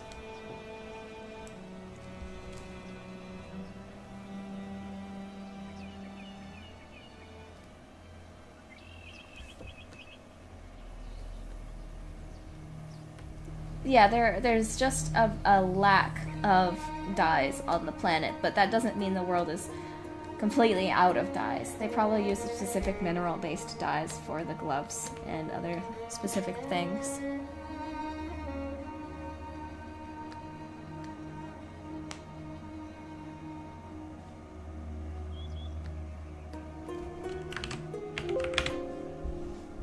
Why unicorn species? Because I had a dream about it. I had a dream one night when I was working on Mariposa about the 40s themed race being like psychic deer people. And then when I woke up, I sort of evolved it into the unicorn idea.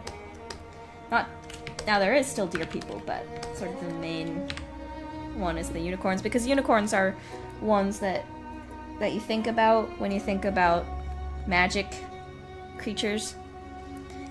And also, it works aesthetically because these powers are sort of radio-based, and unicorns literally carry a giant antenna on their heads. So, radio, antenna, unicorn horn, it fits.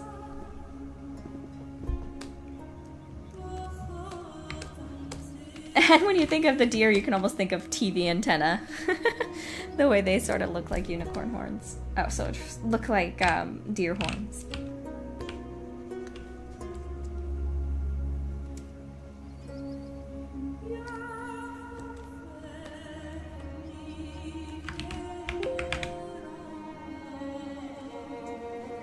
What inspired the family crests was family crests.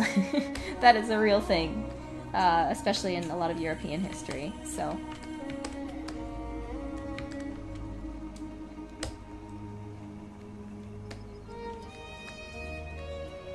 Coming straight from your house. Coming straight from your house.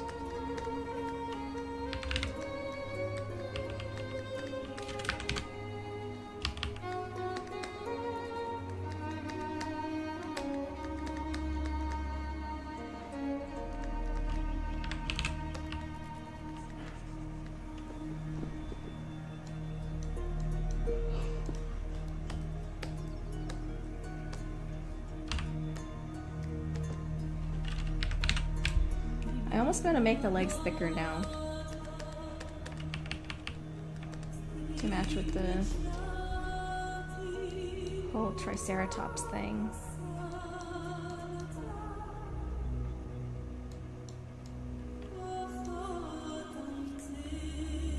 Yes, Multi-Fandom Studios, you got it right.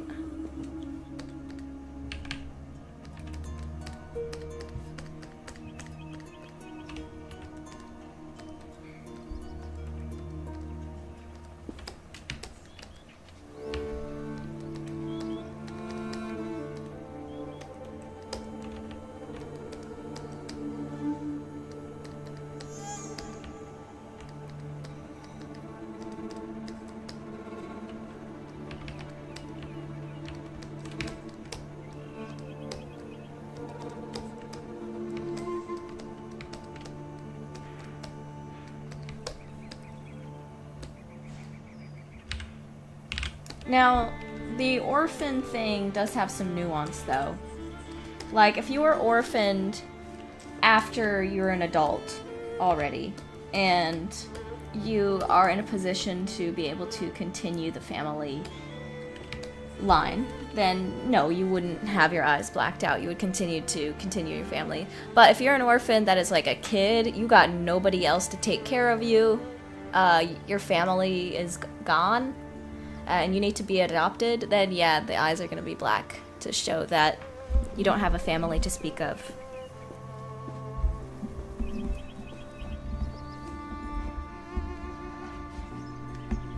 I would say a lot of religions around the Noivessan globe consider white as a sacred color.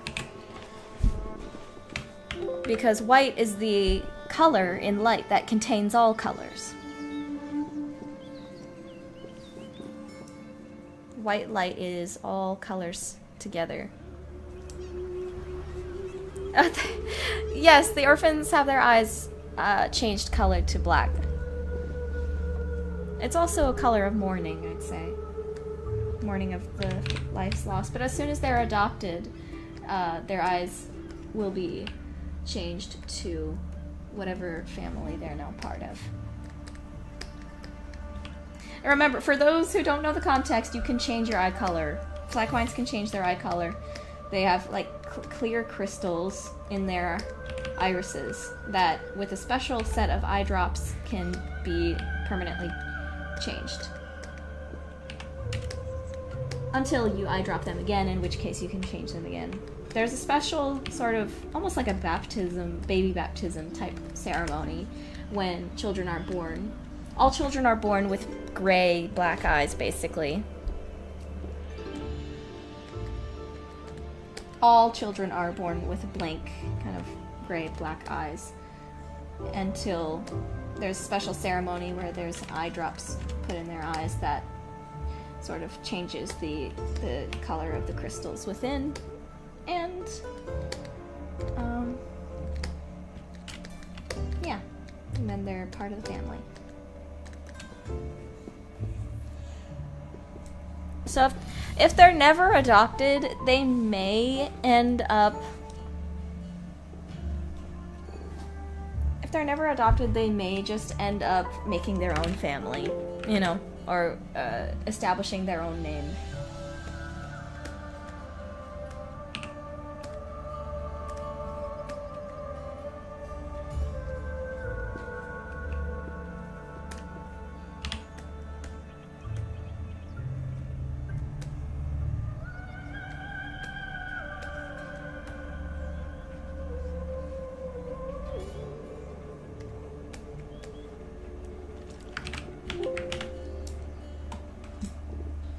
No, it's permanent. Once you get it done, it won't wear out until maybe you decide to add some different eye drops to change the color. It wouldn't be something that you have to continuously get treatment for.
Yeah, Cyquine could wear contacts. That wouldn't be a problem.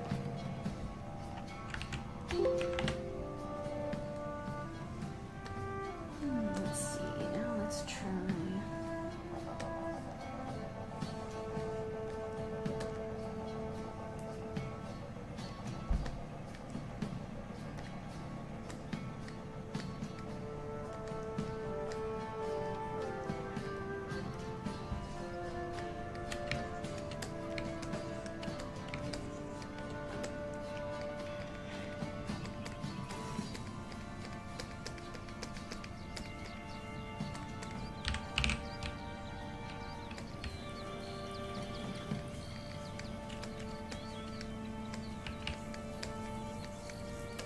Sorry, I am going to be eating a little bit, so I'm going to be muting my mic and just kind of working while I eat for a little bit. So if I don't say anything, don't worry, I'm not dead. I'm just going to eat for like 5 minutes.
I do not think Marisol should be watching Berserk. Yes, Mariposa was descended from butterfly people inspired by Spanish Hispanic countries. Yes.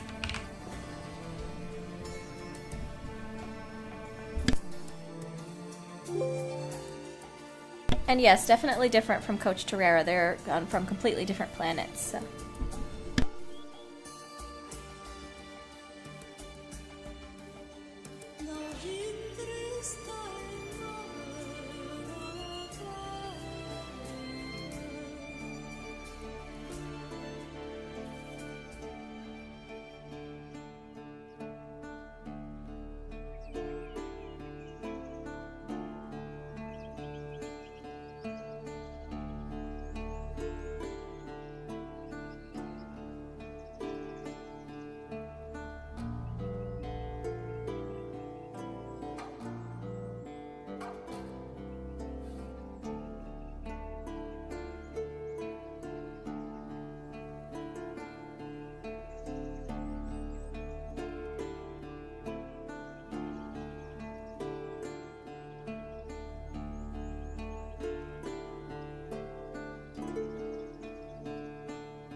If the parents were to divorce, it really just depends on who gets custody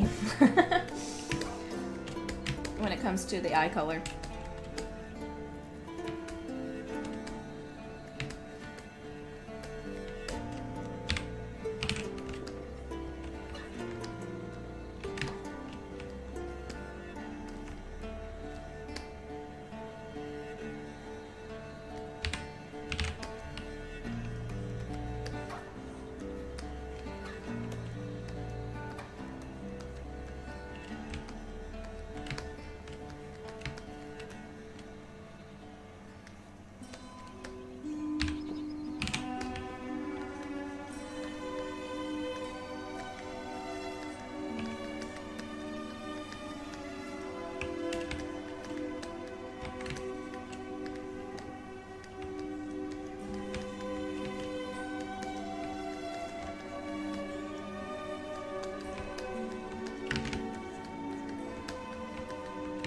See, one of the reasons I decided to give them sort of different feet was because I was thinking if these things are living in caves for most of their lives, hooves probably...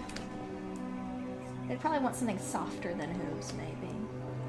Because they, unlike Cycline, who can, you know, wear shoes and make shoes for themselves, these creatures wouldn't be able to do that, so... I don't know. Just maybe it makes sense to have soft padding for the hard rock.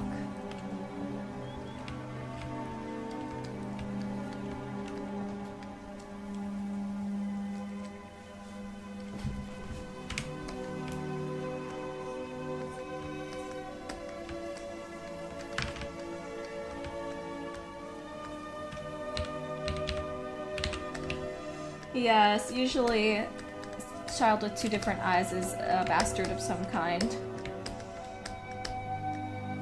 And forced to do that to mark themselves as one, which is very sad.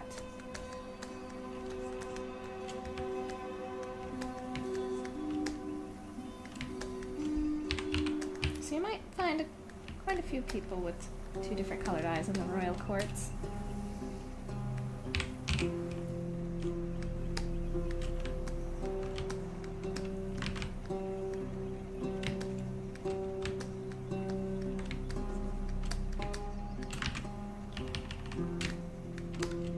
Unfortunate.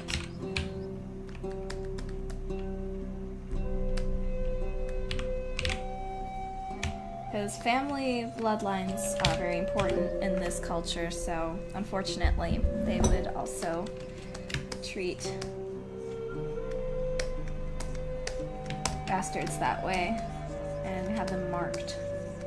However, if they get married, then maybe that would change for them. Hopefully. They'd be part of a new family.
Is Mrs. Grimsby's husband still alive? He is, but sometimes they don't, depending on what season it is, they don't see each other too often because he's like a seasonal farmer where there's a specific crop that only grows in one season, and when that season comes around, he heads off to go work the fields.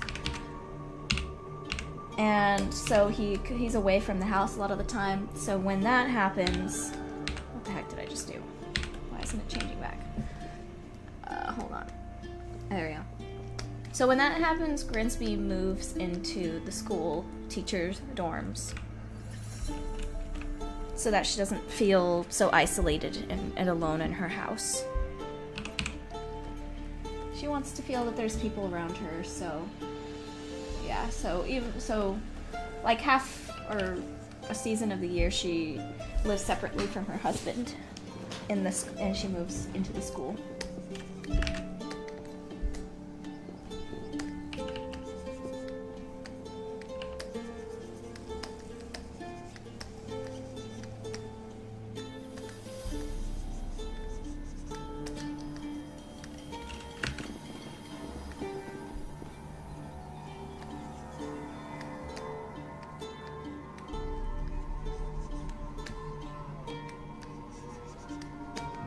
Depending on what you've done to slight the royal family, you probably the punishment would still be severe.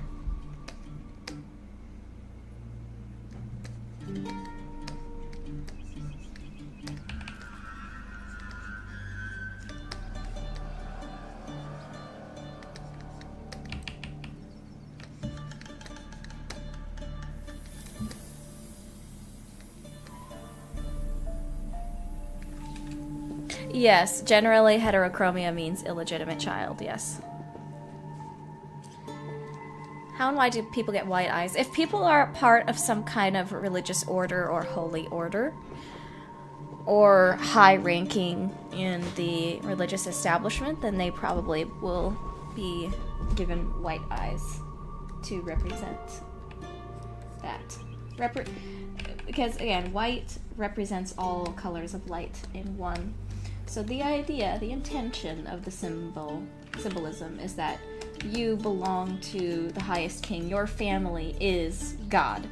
And you are here to help all of mankind, no matter who their family is. That's the intention. Of course, not everybody in a position of power in a religious institution is actually going to fulfill that promise, but it depends on the person. That's the intention and the want.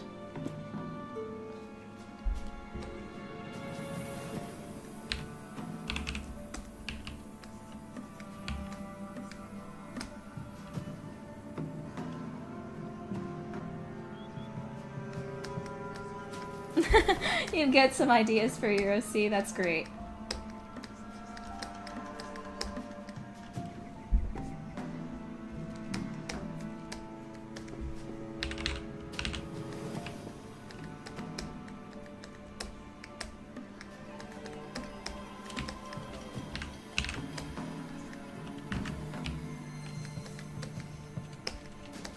I imagine one of the NPCs at the school might have that, but they would probably get pretty bullied if they had heterochromia.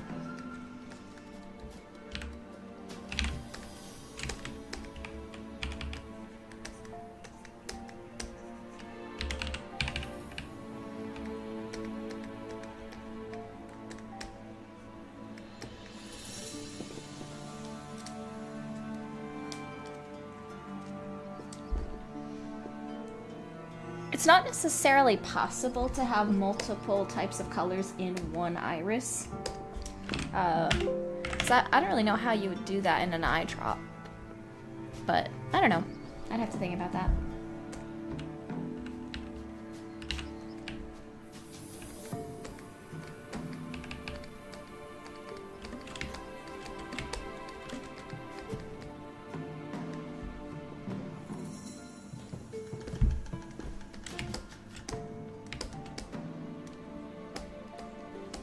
How are we feeling about the legs, huh? Obviously, I still have to redo the legs on the back, but,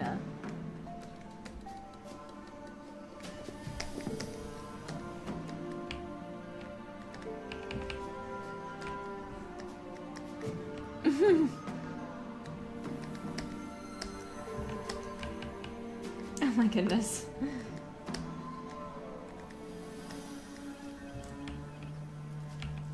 Yes, basically, when these folks have to go to other planets, they usually have to wear special glasses, like almost like sunglasses, because it is so visually overwhelming that it can immediately cause headaches and other issues.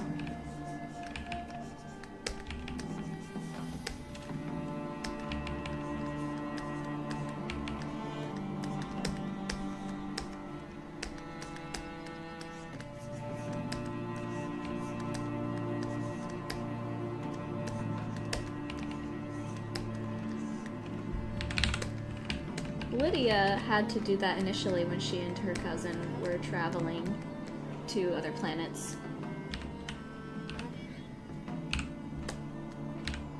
But Lydia eventually got used to it. You'll also notice that when you speak to Lydia, she'll be using language that doesn't really fit in the 1940s. And that is, again, because she traveled the galaxy to some different planets with her cousin. And she picked up on lingo from different worlds, especially the 70s world. So she'll say stuff like, yo, and wicked, and that's groovy, and stuff like that. And the other students will be like, what are you talking about? What is she yapping about?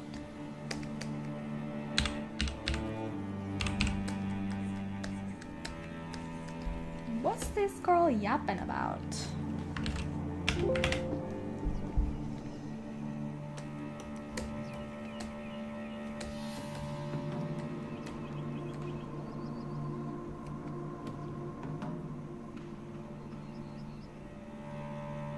It sounded like that one Pokemon episode. Yeah.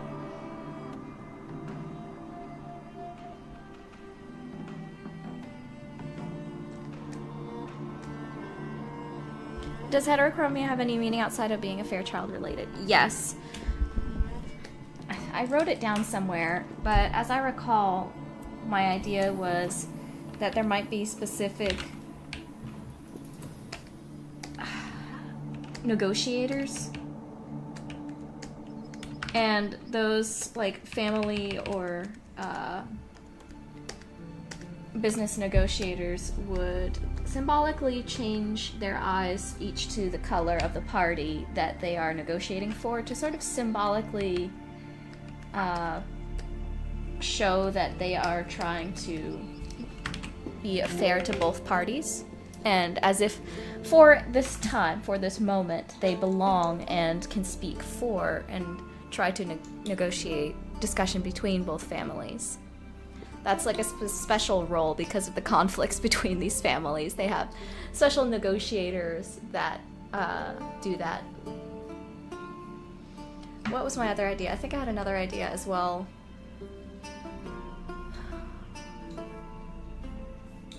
I'd have to look back at my notes.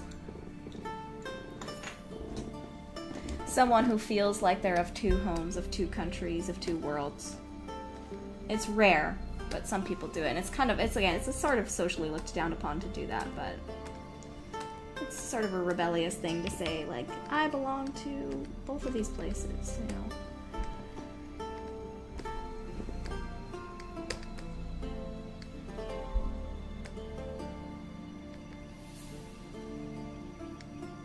Heartful Dragon asks, well, who's this goober you're making, by the way?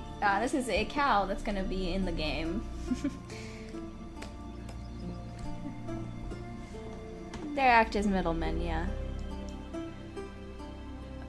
Hold on, let me look at cow anatomy again. Wait, where's my cow skeleton? Hold on, I need a cow skeleton to add to my collection.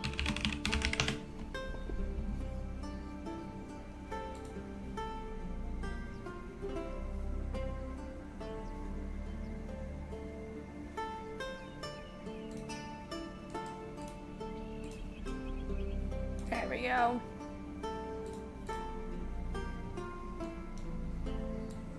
The cow is looking very pettable. Thank you, thank you.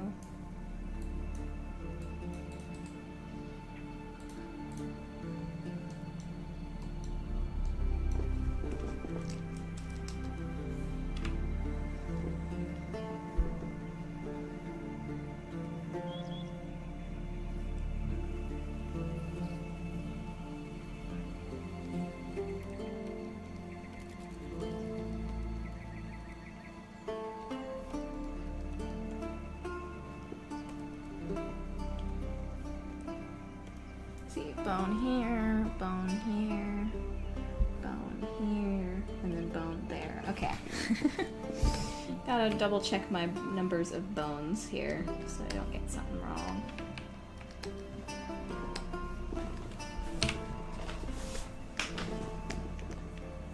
I'm probably gonna play some Deadlock after this off stream. Deadlock is so cool. Have y'all been playing Deadlock?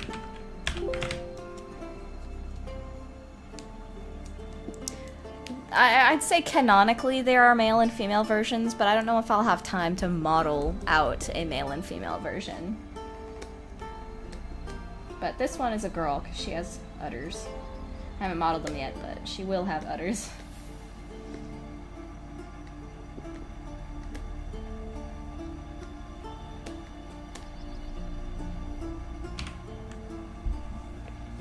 Okay, let's...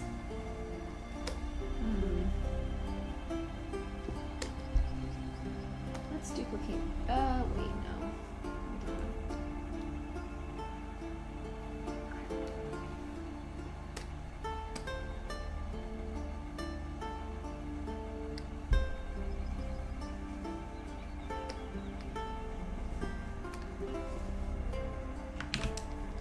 Let's save this just in case it crashes.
say it works somewhat similar to the Avatar connection, but it's not like they're not like sharing their nervous systems with the animals like an Avatar.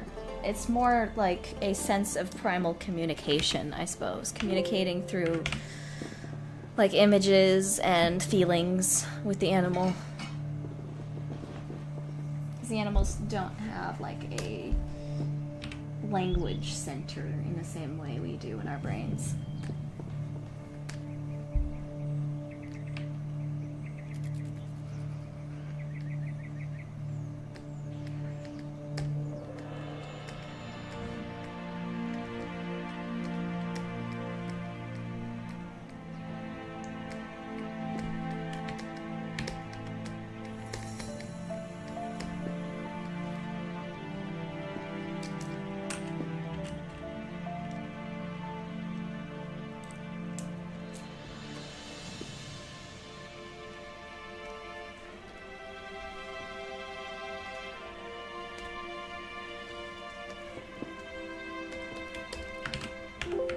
Some good progress, I'd say.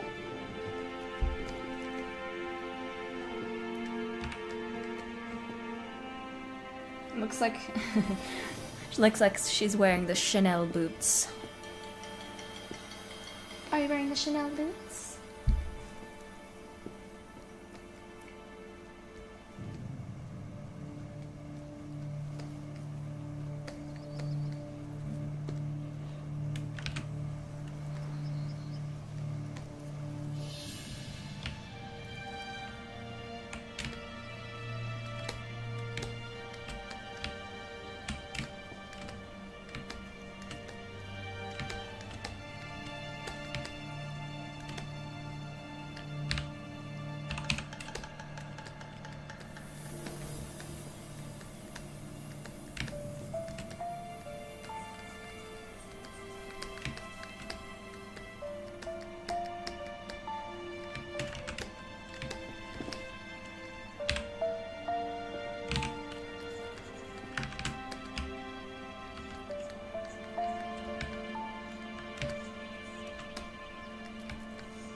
Alright, finally the feet are done, I suppose.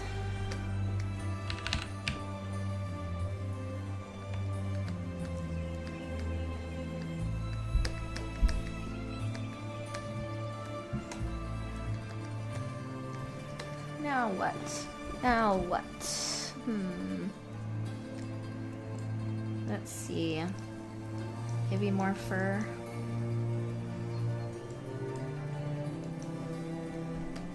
Looks like it mostly needs more fur.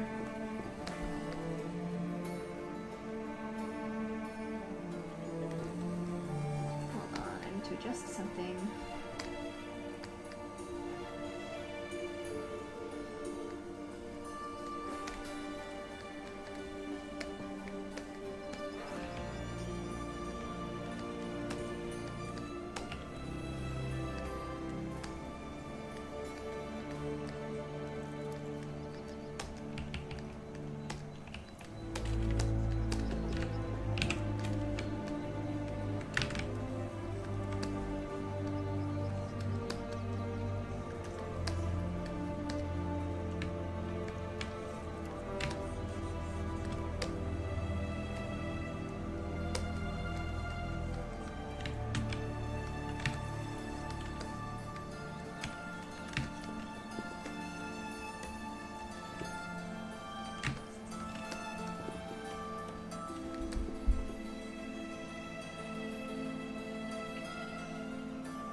they would be used for farm purposes and mining, actually. Their milk is delicious and nutritious, and they make for good miners.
Yes, they're domesticated.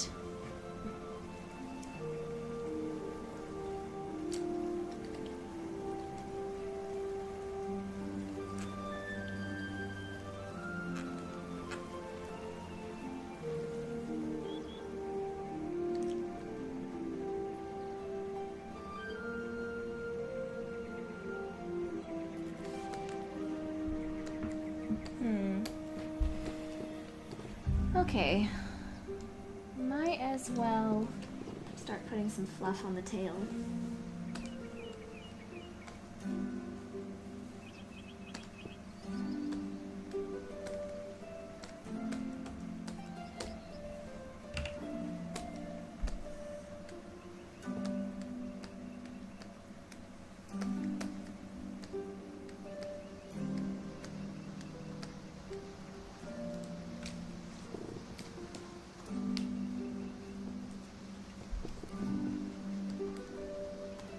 Yeah, I'm sure they'd probably be pretty nice to pet.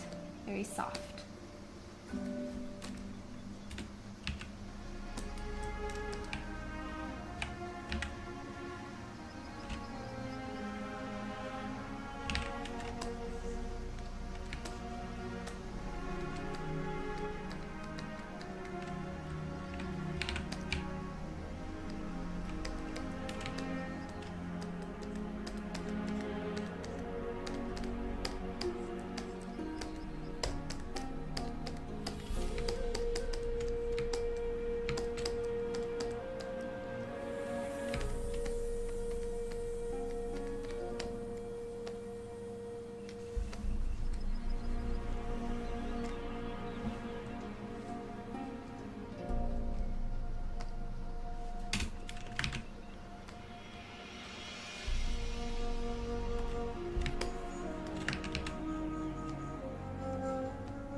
Yeah, there are pet puppies and pet mice and pet cats.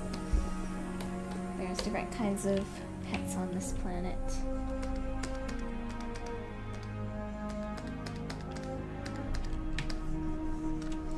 In fact, you know what? One moment. I'm going to go ahead and show y'all, for those who have not seen these already, because maybe you're new to the channel or just haven't seen them yet, let me show you some of the animals I've finished modeling.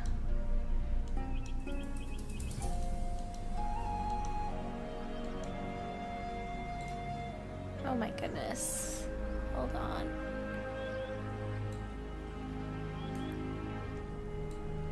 First off, here's the Kipson.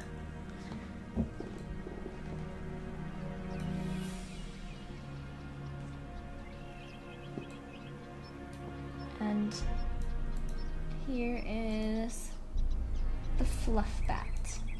Yeah, again, notice all these have like big fur on them because it's a cold planet, so the sort of continuous design consistency is the fact that they have lots of fluff. Except these guys, who have skin almost like a seal skin. These are the cave hounds. And actually, they're great pets. They might look scary, but they can be very friendly. These guys, though, not friendly.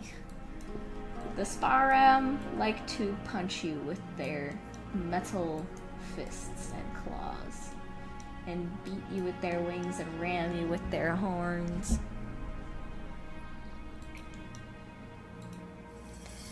And this is the Flossine. It's a cute kitty who's very cuddly. Well, except for the spikes, but if it's a domesticated one, people usually trim the spikes, kind of like the way you use some claw clippers. Cave hounds do not have eyes, no. They see with echolocation. So if you pet one and they're trying to see you, you'll hear a lot of little click, click, click, click, clicks. Yeah, that's what I meant. Seals do have fur. They do have fur, but it's short. I meant fur as in like the big fur. They don't have the big fur. See, if you look closer, you can see that it's actually hair.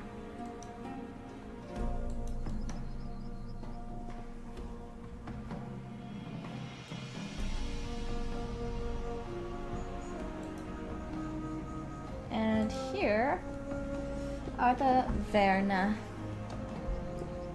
the deer.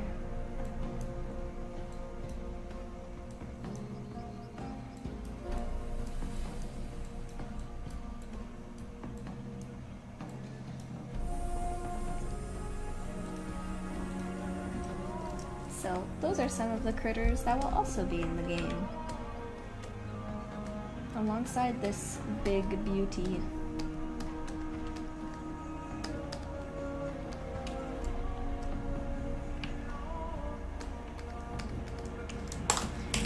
Okay, I'm tired of Witcher 3. Time to go back to Undertale and or Deltarune.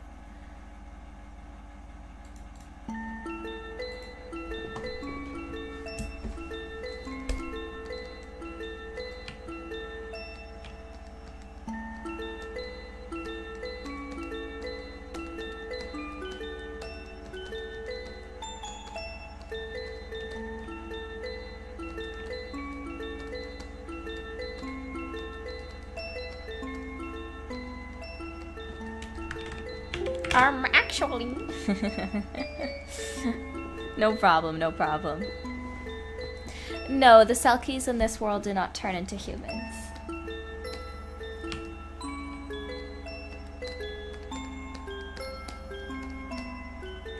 However, there are a lot of mythical tales about that happening.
No, they wouldn't turn into humans. They would turn in the tails into Psyquine.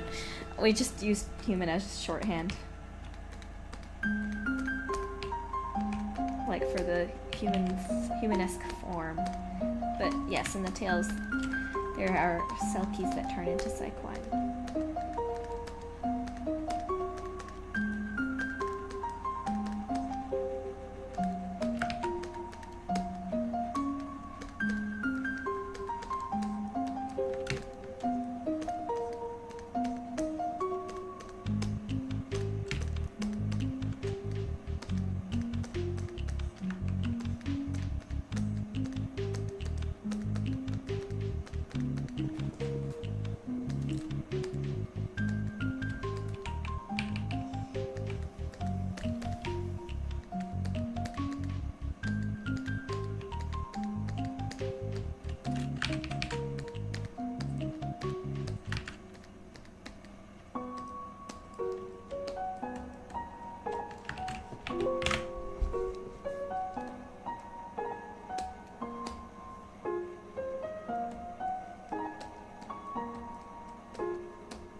have a lot of different ideas for folklore and stories.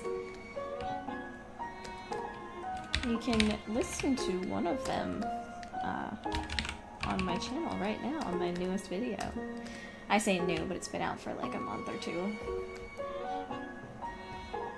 But there'll be other myths and stories that'll be featured in the lore of the game.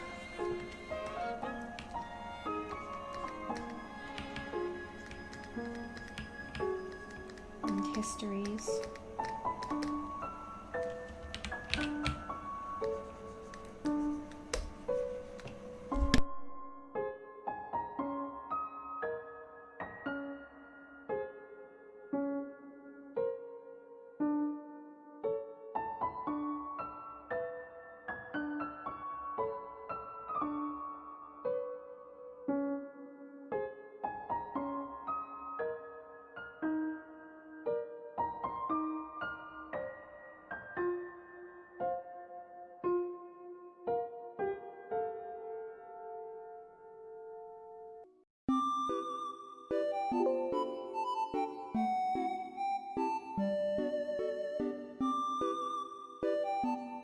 My favorite ice cream flavor is cookie dough.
Yeah, now I want ice cream. It's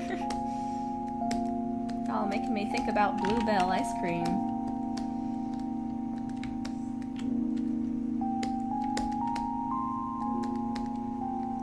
By the way, whenever you're hearing that Windows sound, it's when I'm saving the file. It does that every time. Yep.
are getting closer and closer to the sculpt being done.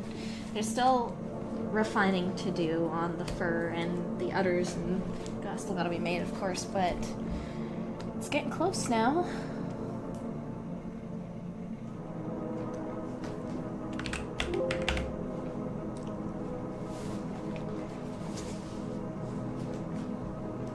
The reason why it does it when I save is because when ZBrush saves, it always sort of does it as a new, like it goes into the files and you have to press save on it and stuff. So, it's not, I don't even know how to describe it. It's not like saving in Photoshop. It is a little more involved.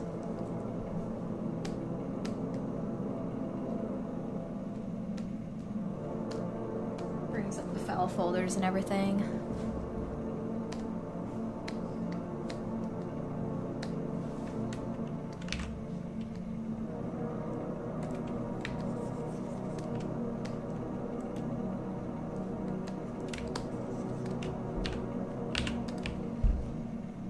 A dewlap, is that what that's called? The neck skin?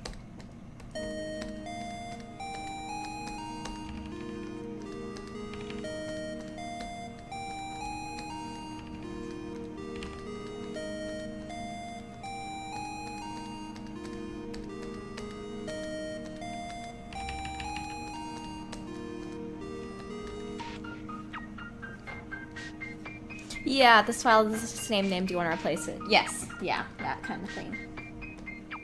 That's adorable. That's a cute name for it.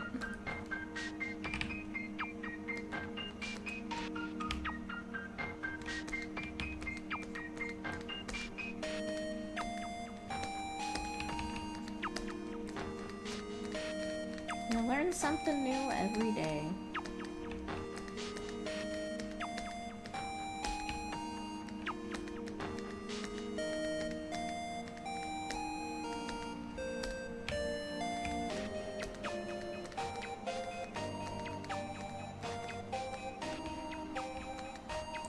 Well, I think the reason why they have the saving that way is so that you can easily save different versions of something.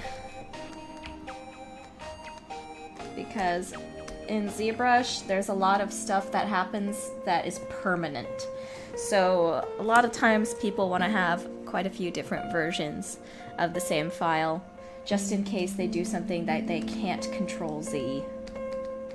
For example, whenever I delete a mesh or I merge two meshes together, it's permanent. I cannot undo that unless I go back to an older file. So that's why. ZBrush is weird.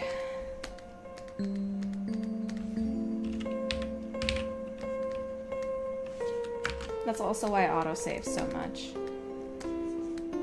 And all those autosaves are different files. Which takes up a lot of space, so you actually have to go in and clear out those autosaves pretty often, or else it's going to take up gigabytes of space on your drive.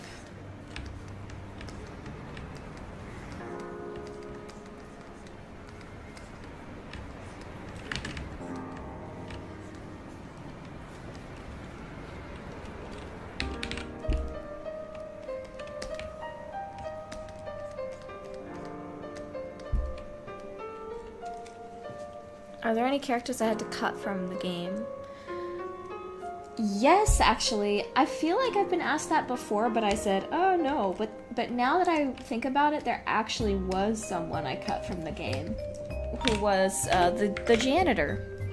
Originally, there was going to be this big lady, big round lady, who was the janitor of the school, who was super gossipy and friendly and very kind of sociable. But I ended up cutting her out just because there wasn't really space in the story for her. And it's another model, another character design I'd have to do that I don't have the time for. And she was gonna be, in charge of cleaning the school and in charge of commanding some of the maids and the automatons around but ultimately I decided to relegate that duty to Mr. Faberge.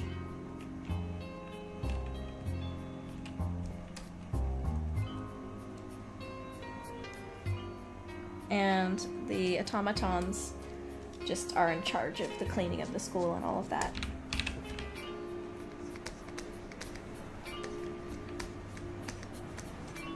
I had like a really rough sketch of her, but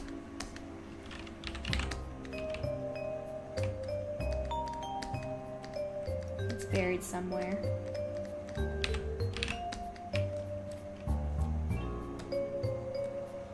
This program is not free. I'm sorry. Zbrush is expensive. Yeesh. Yeah, he does not like the fact that he's been saddled with the duty of ordering the maids and the butlers around to clean the school. But hey, he is getting paid somewhat extra for it. Though, maybe not enough.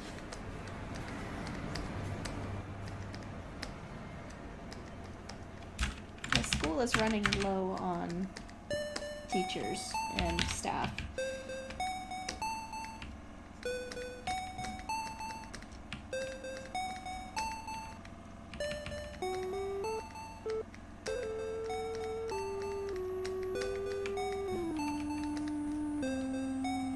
See you next time, Plum. Thank you for joining us.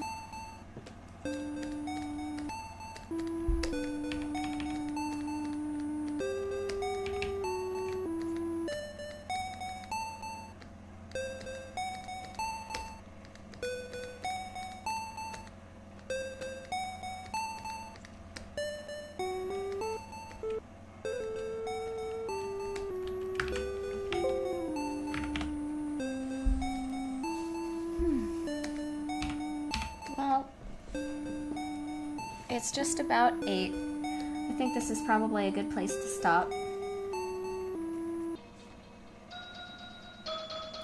Heartful Dragon says, I feel like the loss of janitor was worth it because that's really funny. Yeah, yeah.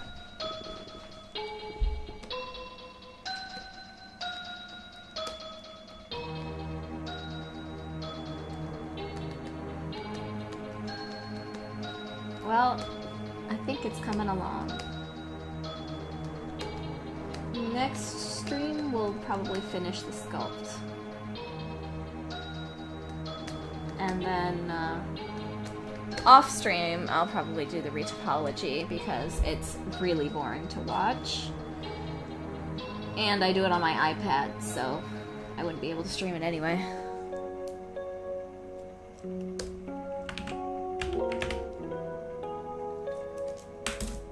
So I think I'm gonna end it here. I'm tired. Judith and her group are about 13. Alright. That's gonna be it for today. I'll see you guys next week. Thank you so much for joining, everybody. If you're a new fan, thank you also for deciding to check out something new. Hopefully you enjoyed yourself. I like to do these streams every week, Tuesday evening. Oh yeah, I'm definitely gonna color her on stream. I'll texture her. I might even do some rigging, unwrapping. Yeah. Thank you all for joining. Have a fabulous time. I'll see you next week.